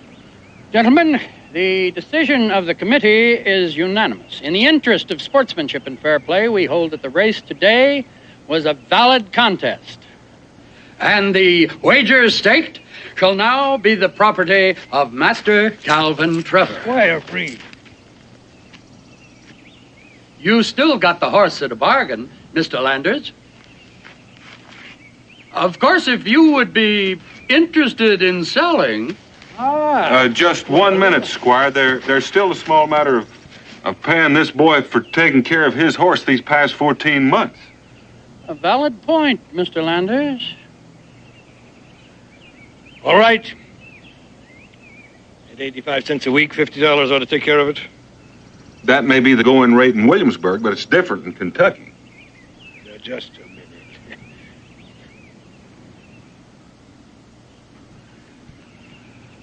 How much? Well, you've got to remember, Mr. Landers, that Kentucky has the finest grass in the country for horses. And then there was a lot of doctrine, medicine, special care, training. How much? And you can't forget that this boy brought your horse cross country. There's got to be a transportation How charge. much? Well, I'm not very good at figuring, but say $20 a week, board and care. $20 a week? And $100 for transportation. $100. Then there's medicine and then doctrine. I think $1,500 might be acceptable to Mr. Trevor. Would that be all right, Cal?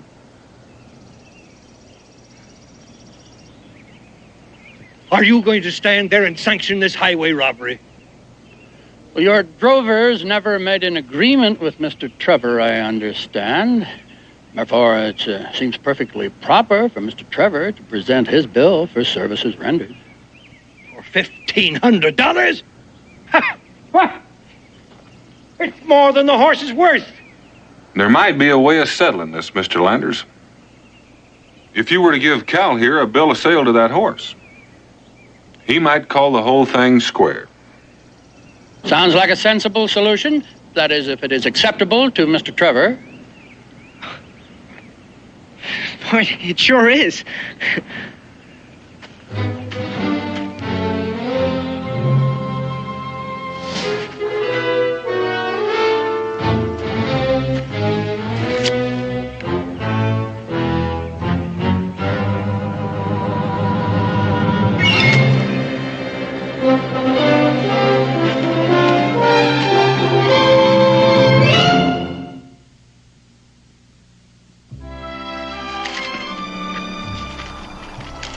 If you ever decide to take up horse trading as a profession, Daniel. Oh, no, Squire. I know better than to consider myself an expert just because I came out all right the first time. I think the young man got your point, Daniel. Yes, sir. You can't expect Gideon to win every race. Oh, but Gideon can beat any... Yes, sir, I realize. Now then, do you suppose that your friend Gideon would like to spend the night in my stable? Say, that'd be fine.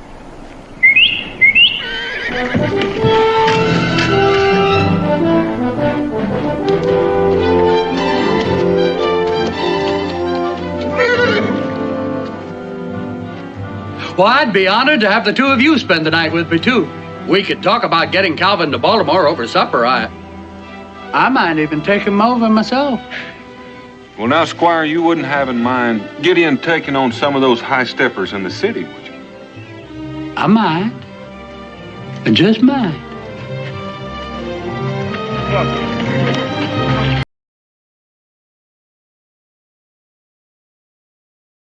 Change your mind, Daniel, about coming along? Promises to be an interesting hunt. Oh, no, Mingo. It's been 3 days since I sat down with my family at the dinner table. If I don't get back pretty soon, they'll be feeding me out the back door like I was a stranger.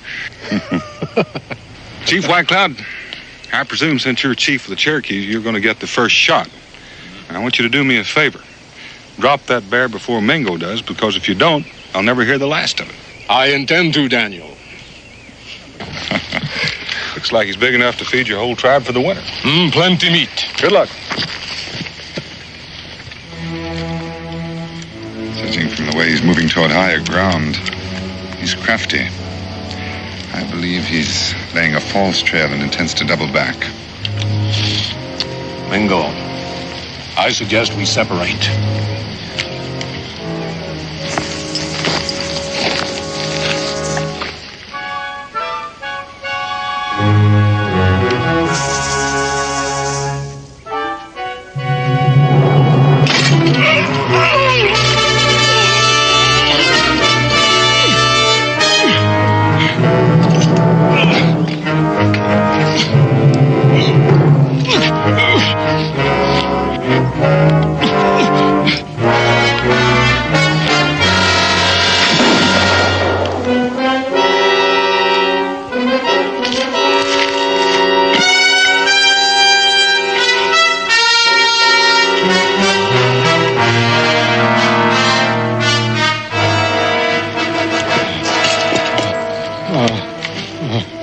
Mingo, man.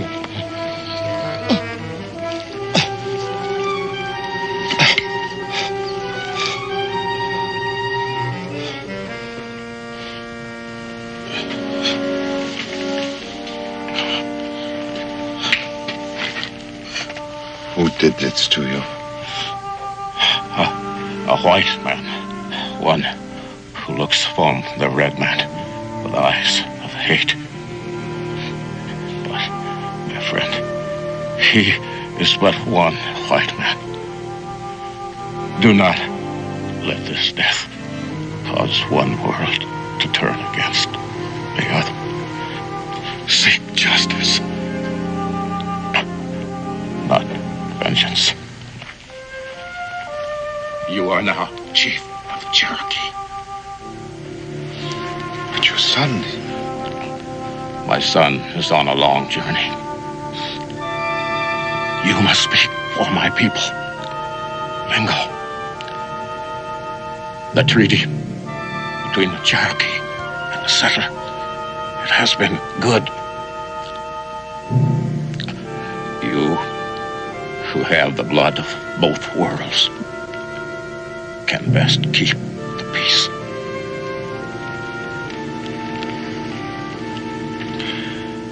It will be difficult when the braves find out it was a white man.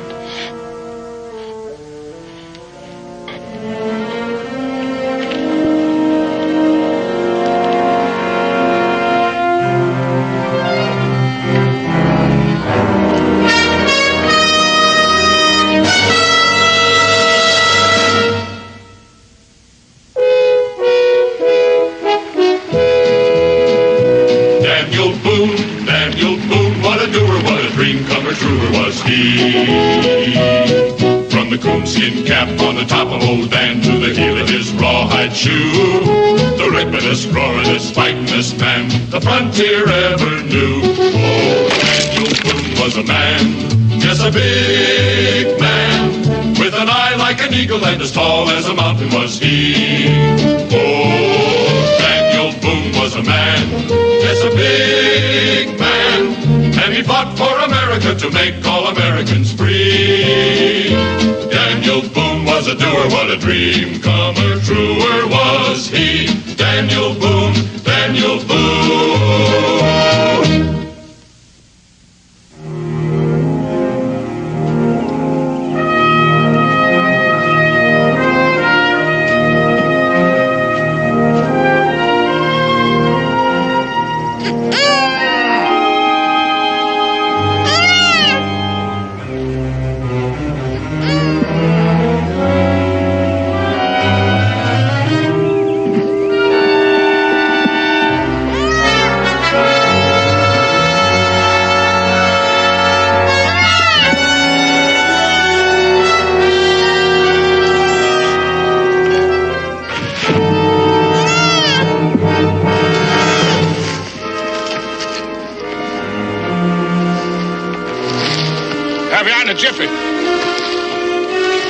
Stay put, mule. Stay put. Back, back.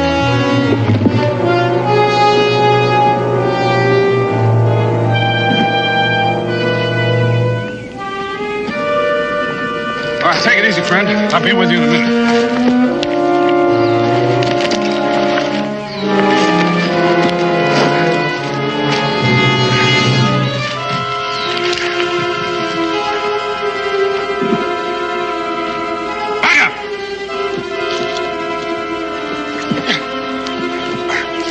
Get your hand on it. Here! Easy, friend. Easy. Go on!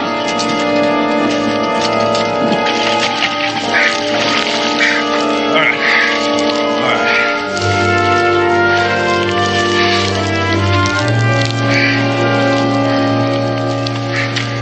Much obliged. Hawkin, Sam Hawkin. Sam Hawkin. Daniel Boone. Boone? I heard tell of you. Well, maybe I shouldn't ask how you got in there. Maybe it's best you shouldn't. Near dark. Hate to see a man journeying wet to the bone, his belly empty. I'll make you a proposition, Boone. I got a grizzly half-skinned up there. You start a fire and I'll cook us up some meat.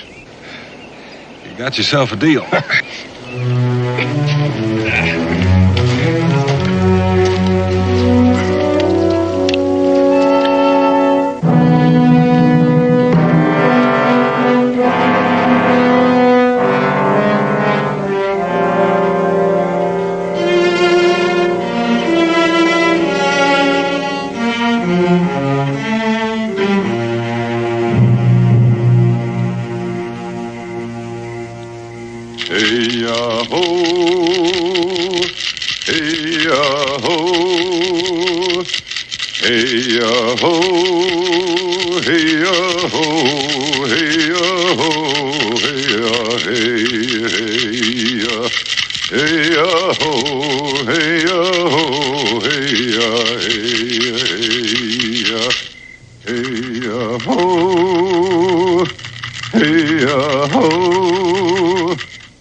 The white man has broken the treaty, murdered our chief.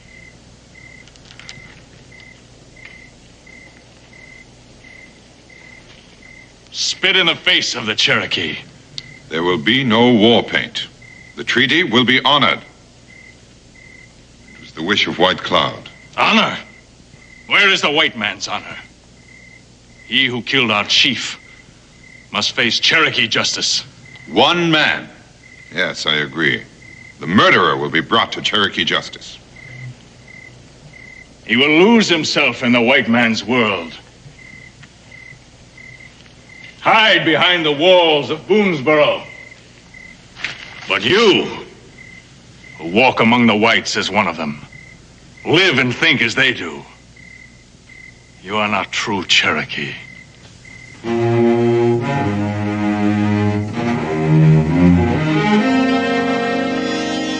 I will find the murderer of our chief, and I will kill him.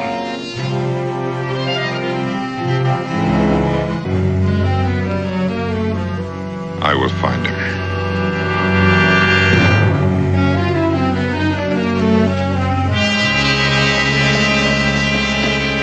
My cabin's just through the trees over there. How about having supper with us? My wife and son would want to meet the man who saved my life. Well, thank you, Daniel. But I just ain't used to being around civilized folks, especially women. I've been out in the wilds too long. I figure my manners still are.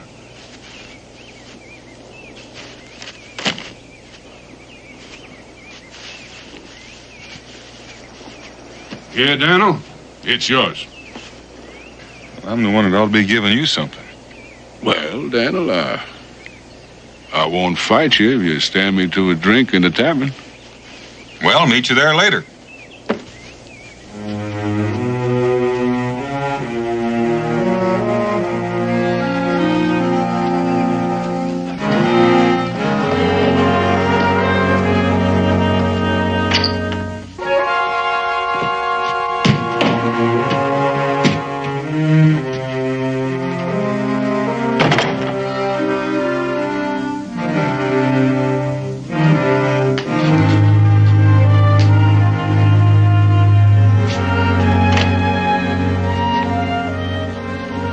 I'll bargain with you on those skins after a drink.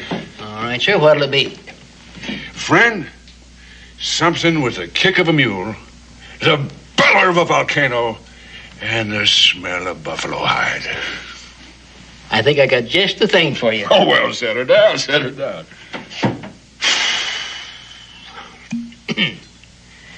There you go.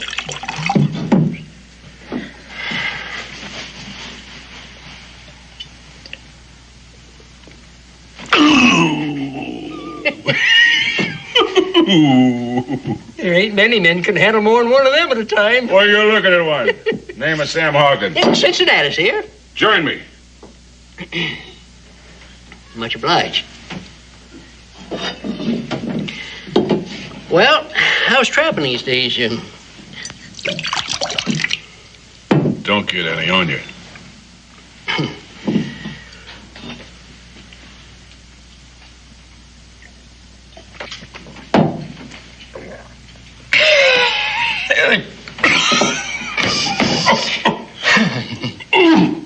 Brother, how do you keep that potion corked? As long as these boys staying around here with their mouths wide open, might as well pour something down. Come on. Come on.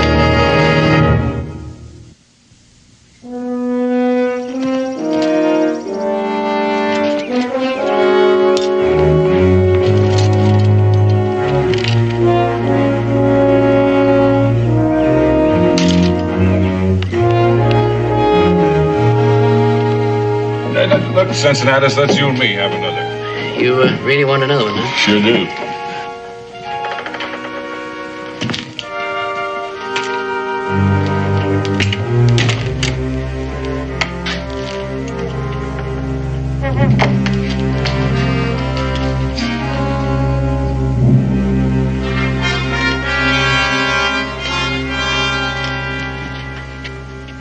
Now, when some feathered vulture messes with my trappings, he's asking to get skinned. Elk? Rare in this part of the country. The only elk existing in this territory are in Cherokee land. Well, now, what makes you think so, Injun? Only a few migrated to the north of here last year due to a shortage of food. White hunters killed most of them. Those that survived the slaughter found sanctuary on Cherokee hunting grounds. The Indian kills only what he needs. Well, now, it's none of your nose, Injun, but that's just where I come from. North. There's elk so thick up there, they warm themselves at your campfire. I took this skin 4 days ago, north of here.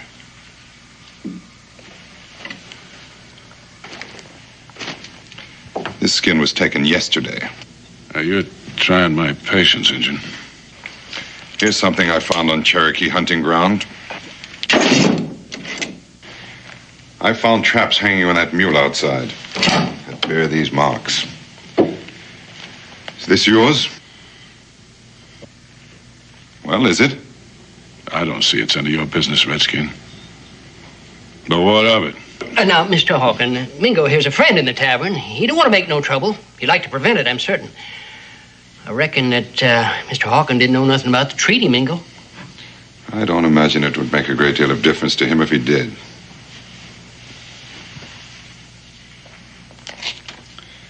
Chief White Cloud is dead. Murdered. I found him with his leg crushed in this. I set my traps. What kind of varmint walks into them? I got no say. I don't take to drinking around with no liar. So as one of us is going to have to say his goodbyes. Cincinnatus, pour me a drink. Never mind, Cincinnatus. You can have mine. Riled. Fire-eyed and touchy as a tea snake. Look at there. Can't wait to collect myself another white scalp. What's the matter, Injun? Only scalps in your wiki up women's and kids? Now you're trying to get yourself a man's?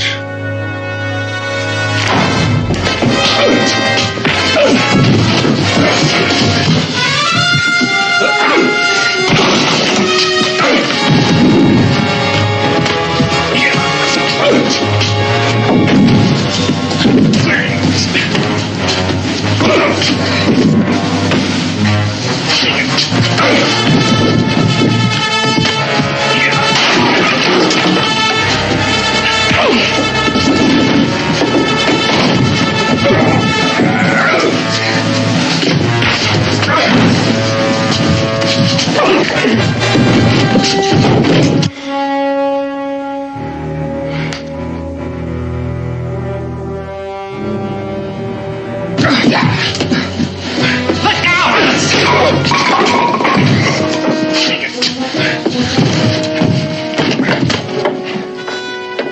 Sam! Put that knife down. Let him go.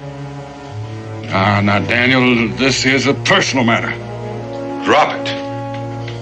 Daniel, I figured you for my friend. Well, I am.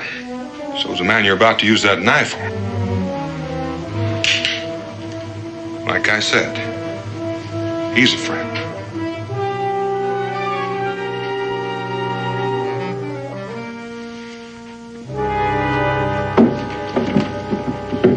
You just come down the rung of my ladder, Boone. I judge a man by his friends. Well, that's as good a way as any. Just remember, I count you among them. Now, I would appreciate some explaining. Chief White Cloud has been murdered by this friend of yours. He's a liar. I discovered him myself, with his leg caught in this, and a rifle ball in his chest. Why would Sam want to kill White Cloud? Ask him. But one thing I'm sure of, he knew he was on Cherokee land illegally. The trap, Sam? Is that yours? Well, that's one of them, Daniel. I set plenty of traps. I got no say about what or who walks in them. Being on Cherokee land don't make Sam a killer. You might think a little differently if he had a knife at your throat. First you call me a coward, then a liar, now a killer.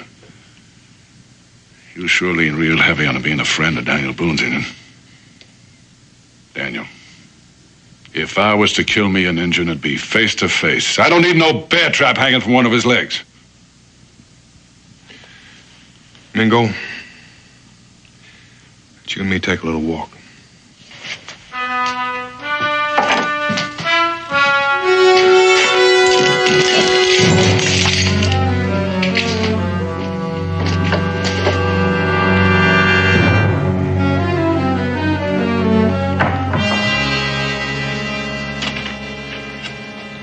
Mingo, those are mighty strong charges. There's not enough to back him up. Only the knowledge in here that he's the man. White Cloud's hunting bow is broken, deliberately. Now, you know what it means to an Indian to enter the next world without his weapon.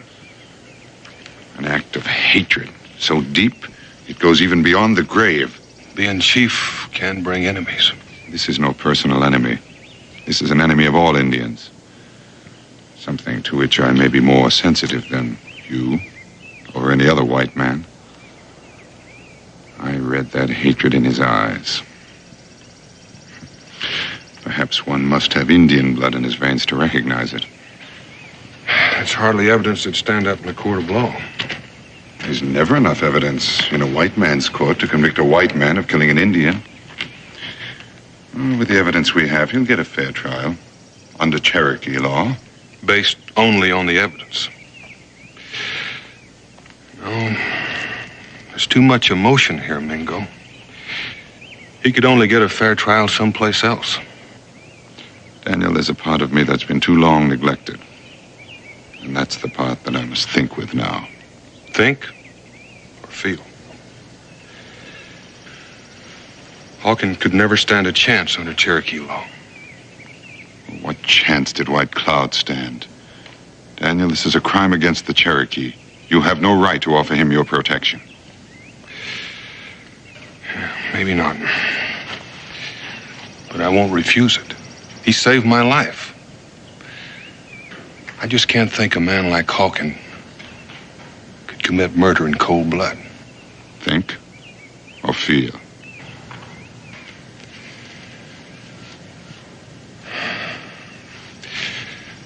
Explain to the new chief how I stand. You already have. While White Cloud's son is away, I am the chief. Taking quite a big load on your shoulders. I don't know what I'd do if I were in your place. I do.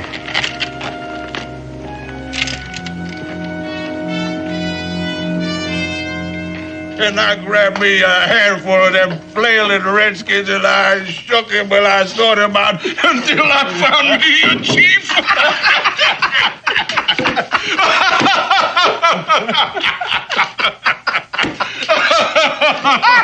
I tell you, that was just a funny thing. Well, Daniel, it's good to see you without your redskin brother. Look, Daniel, you come over here, because I got a drink for you, and I got enough talk to stuff both ears. Come on over here, Daniel, come on. Sam, I don't like asking questions twice, but for my friend Mingo, I'm going to.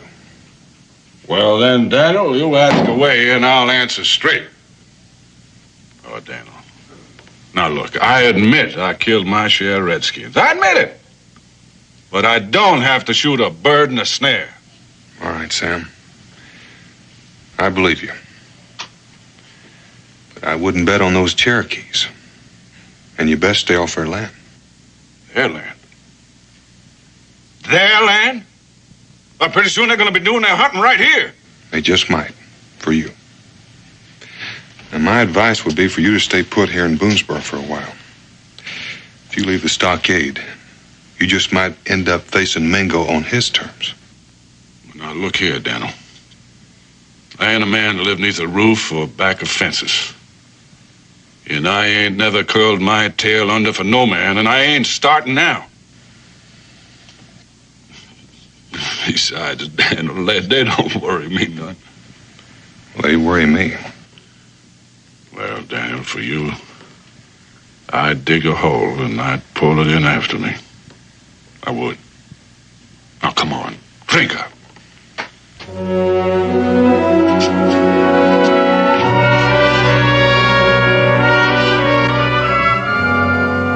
Good night. Good night. Now, you're gonna put this right over here. Oh, don't. Wait. And you are gonna get up them stairs right now. And you're going to bed. Now, go on. Go. Oh, you watch what you're doing. I'll do it. Well, then go on. I'll do it. I swear that man's going to get the best of me yet. Look at this. Look at that turn. Well, he's all yours. Much obliged. Becky's going to be expecting me. Well, I tell you what, I'll just walk you out to the gate.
To that fence like a squirrel skin. Why, Daniel? Doggone it! Now that engine is going to coil himself into some rock. He's just going to wait for me to come along. You know that was trying to kill me? They could have done that from the window. And there's no question about it, Sam. The Cherokee are bound and determined to have you stand trial. I'm going to tell you again, you stay put till I tell you different. You try slipping off, and you're going to find me harder than those Cherokee braves.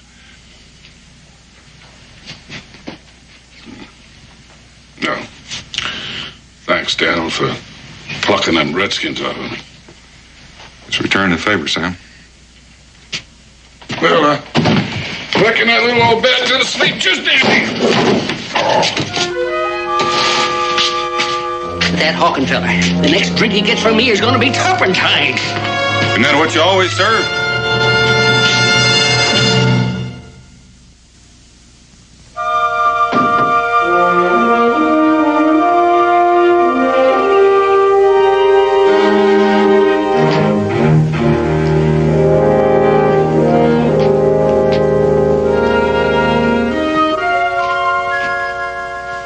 I couldn't help it over here.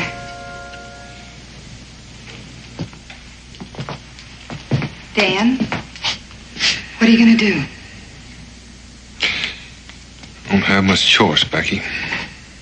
With the Cherokee Council demanding that Hawkins stand trial. But they're already sure he's guilty. That's right. You can't let that happen.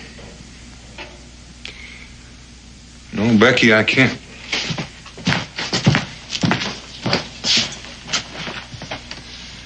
I'll be back in a few days. Be gone just long enough to take Hawkins to Salem. But won't Mingo and his braves try to stop you? You'll try, Becky.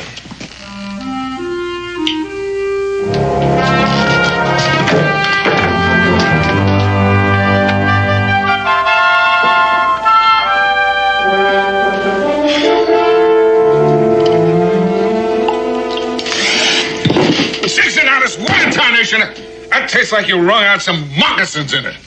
It's coffee with my own recipe for a whiskey aching head.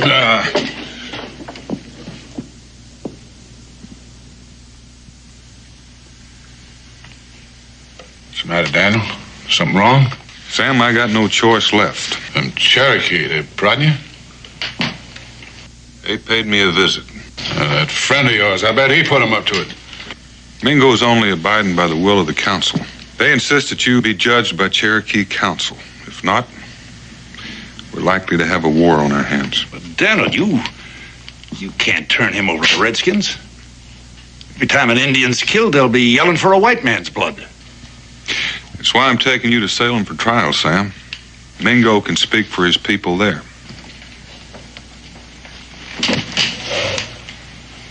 A court of law? Jail? Maybe. Till your trial comes up. Oh, Daniel, I lived wild too long to be caged. I like sleeping under the sky, waking up with the sun in my face. Only thing in this life I'm afraid of is four walls and a locked door.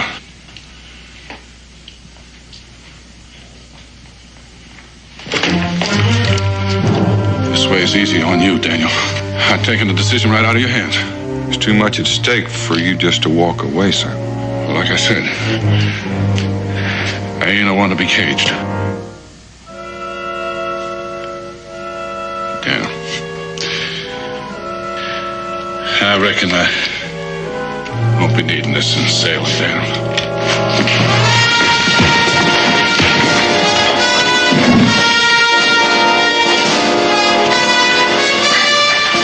Sorry, Daniel.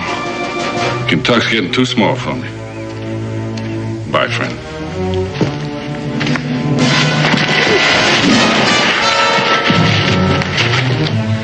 I reckon you're gonna need convincing. I reckon I will.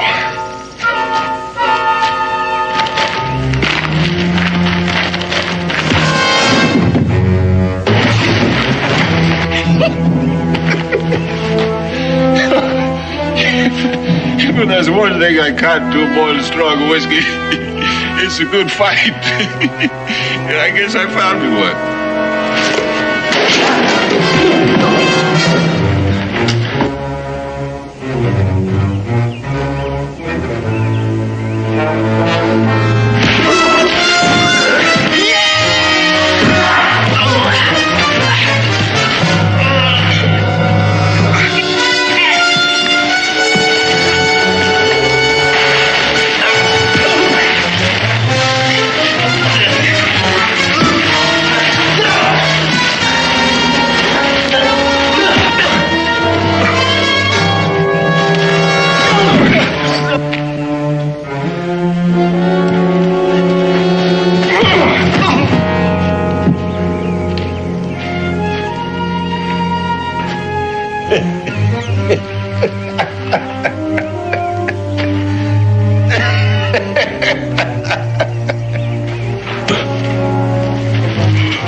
I wouldn't have missed this for all the hard whiskey and the soft women of New Orleans.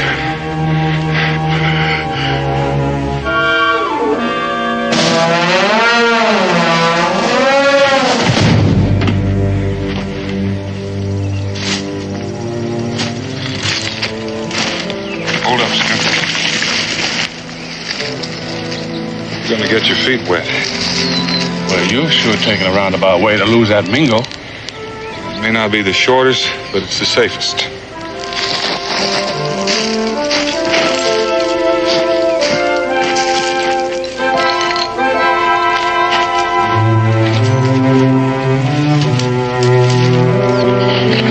Daniel, you know, I've been thinking. Now, this Indian friend of yours, now, he's got a real way with words. Now, supposing that judge in Salem believes him instead of me, I can outfight any Indian, but he's handy with talking and most with a tomahawk. Well, nobody gets judged just on talk, only on proof. Now, you got nothing to worry about. Judge may singe your ears a little bit for trapping on Indian hunting grounds. Well, that kind of eases my mind, Daniel. Better than gurgling at the end of a rope.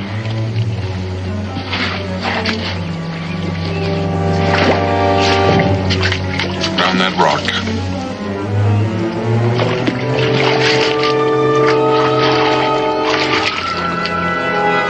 Climb out on that log. Doggone, Daniel, but we're going back the same way we come. Like you said, Sam, we're gonna go the roundabout way. Back into the water on that log.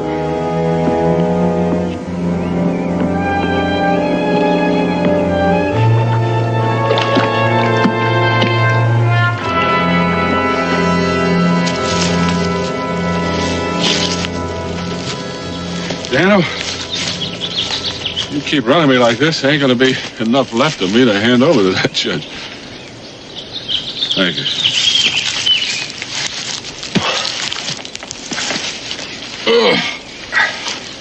You sure must hold that half-breed hide. I do. Yeah, well, Cincinnati's told me they only wore moccasins on his mother's side. But just being part Indian sours the whole barrel. But man, to feel as you do, you'd have to have good reason. I wasn't born hating. One night, I seen this fire light in the sky. Homestead. Time I got there, it was near burned out. Injuns torched it. I drug out an old woman. So small. Why, you could hold her in the cup of your hand. Delicate like a hummingbird. Not enough breath in her to blow out a candle. From the signs, there was 5 of them. So I put the old woman in the ground and said a few words over her. And then I tracked them Indians till I found them. She was my mother, Daniel. I'm sorry, Sam. But I've seen the other side, too. The only thing that makes Indians different than wolves and snakes are 2 legs. They ain't people, Daniel, not like you and me.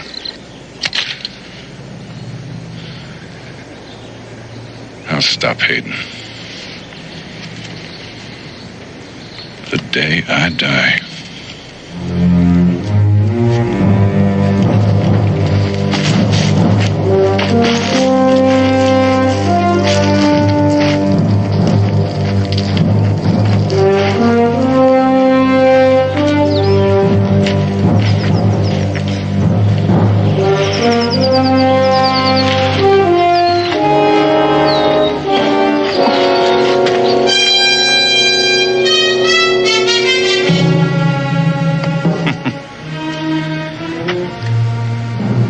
Which way, upstream or down?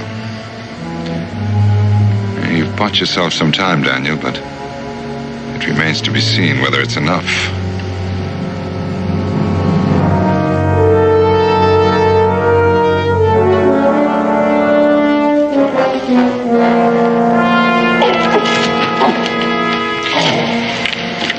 What's the matter?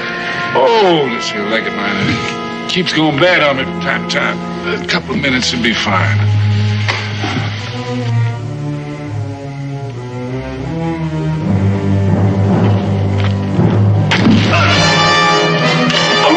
No, Daniel.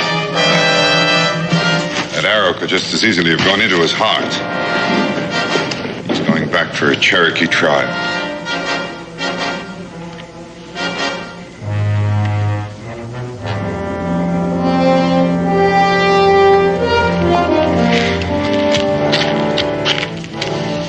Daniel, these heathens are gonna roast me like a slab of meat on a spit. The decision of the council, Daniel. There's nothing either of us can do about it now. He was tried and found guilty by a Cherokee law. There's another Cherokee law, Mingo, that says the decision of the council can be tested by a trial of combat. Hawken is wounded. I'm not. You can tell the council I'll meet any brave of their choice. You're a fool to risk your life, Daniel, for a cold-blooded killer. Neither of us knows that he's a killer, Mingo. What is being risked are the lives of many people, your people as well as mine. This could break the treaty.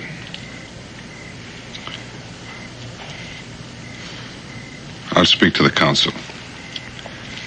The decision is theirs.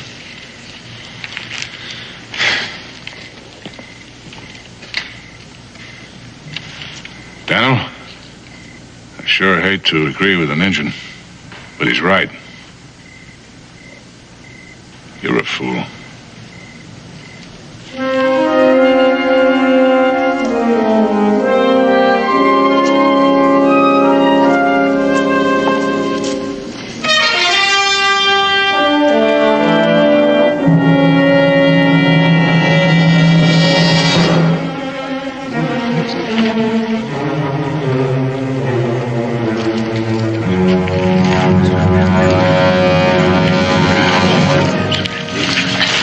We have chosen a warrior to defend Cherokee honor.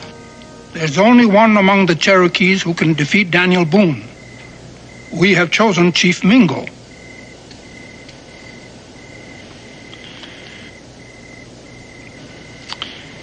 The council honors me in its choice. I will defend the right of the Cherokee with all the skill and strength at my command. And with your life. It will be a fight to the death. You or Boone must die.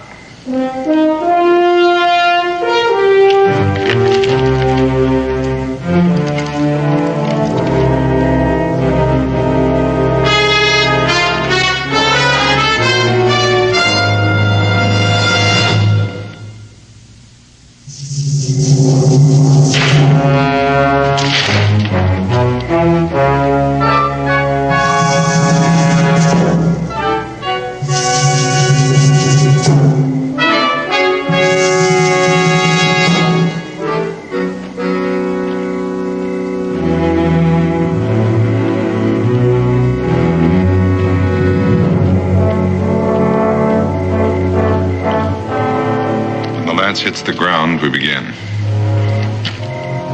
By the time it burns out, one of us must be dead. Or we both die.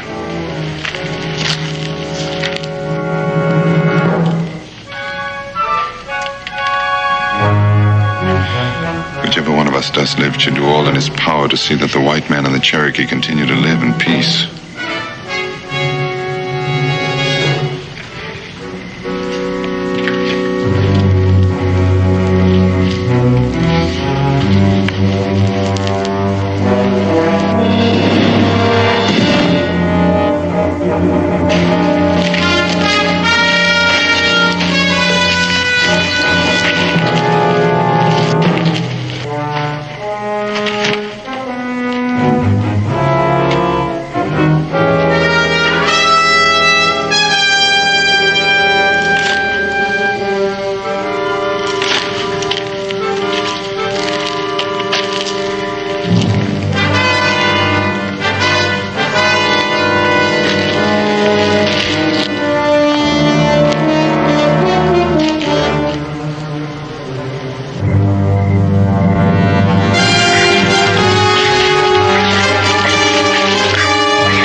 play, Mingo.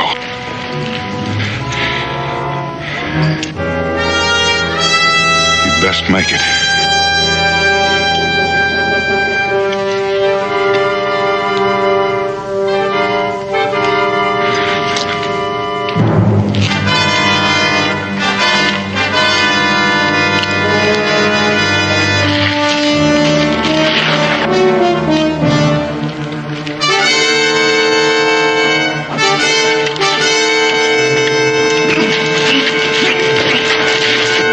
Prisoners escape.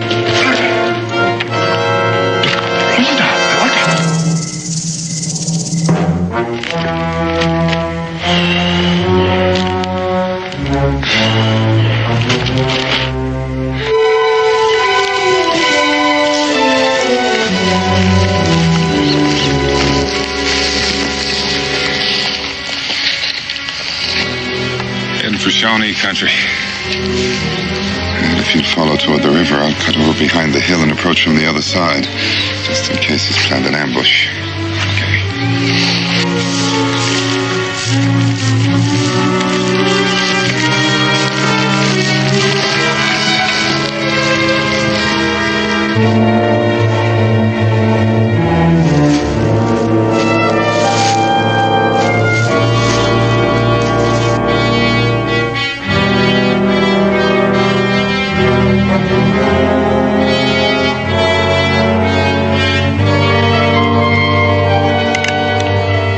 Turn around, Daniel.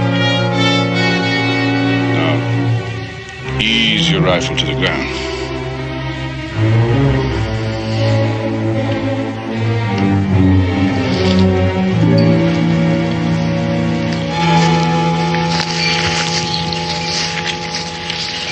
I see you won, Daniel.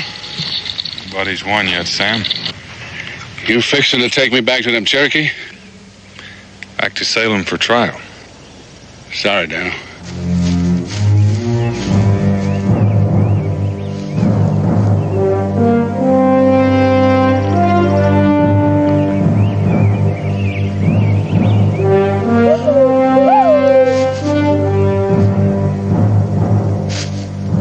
I was hoping you'd kill that silk-tongued half-breed. He's warning us.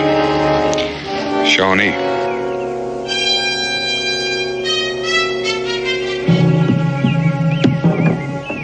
Best clear out of here before they spot us.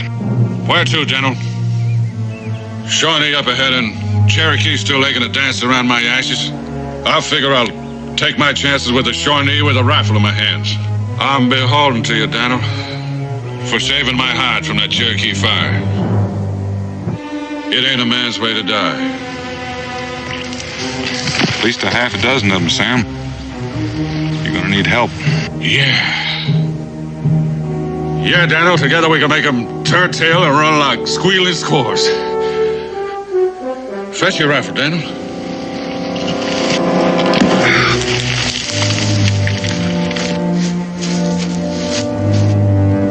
Hold it, Engine. He calls you his friend. If you are, I'd get him out of here.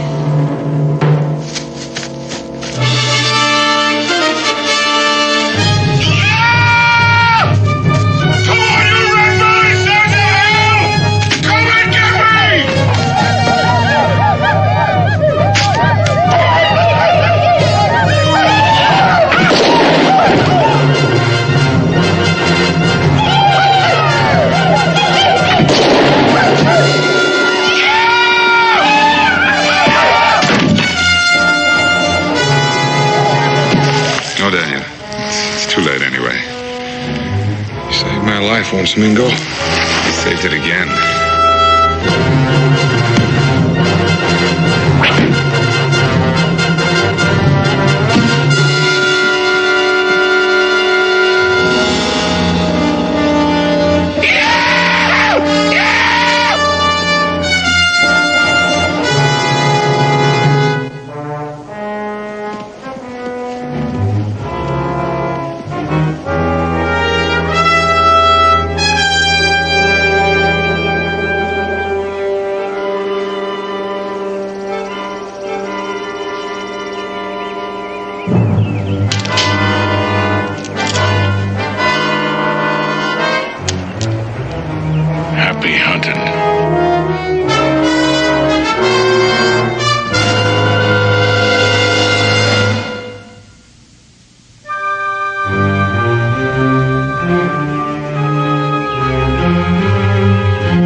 Peyton.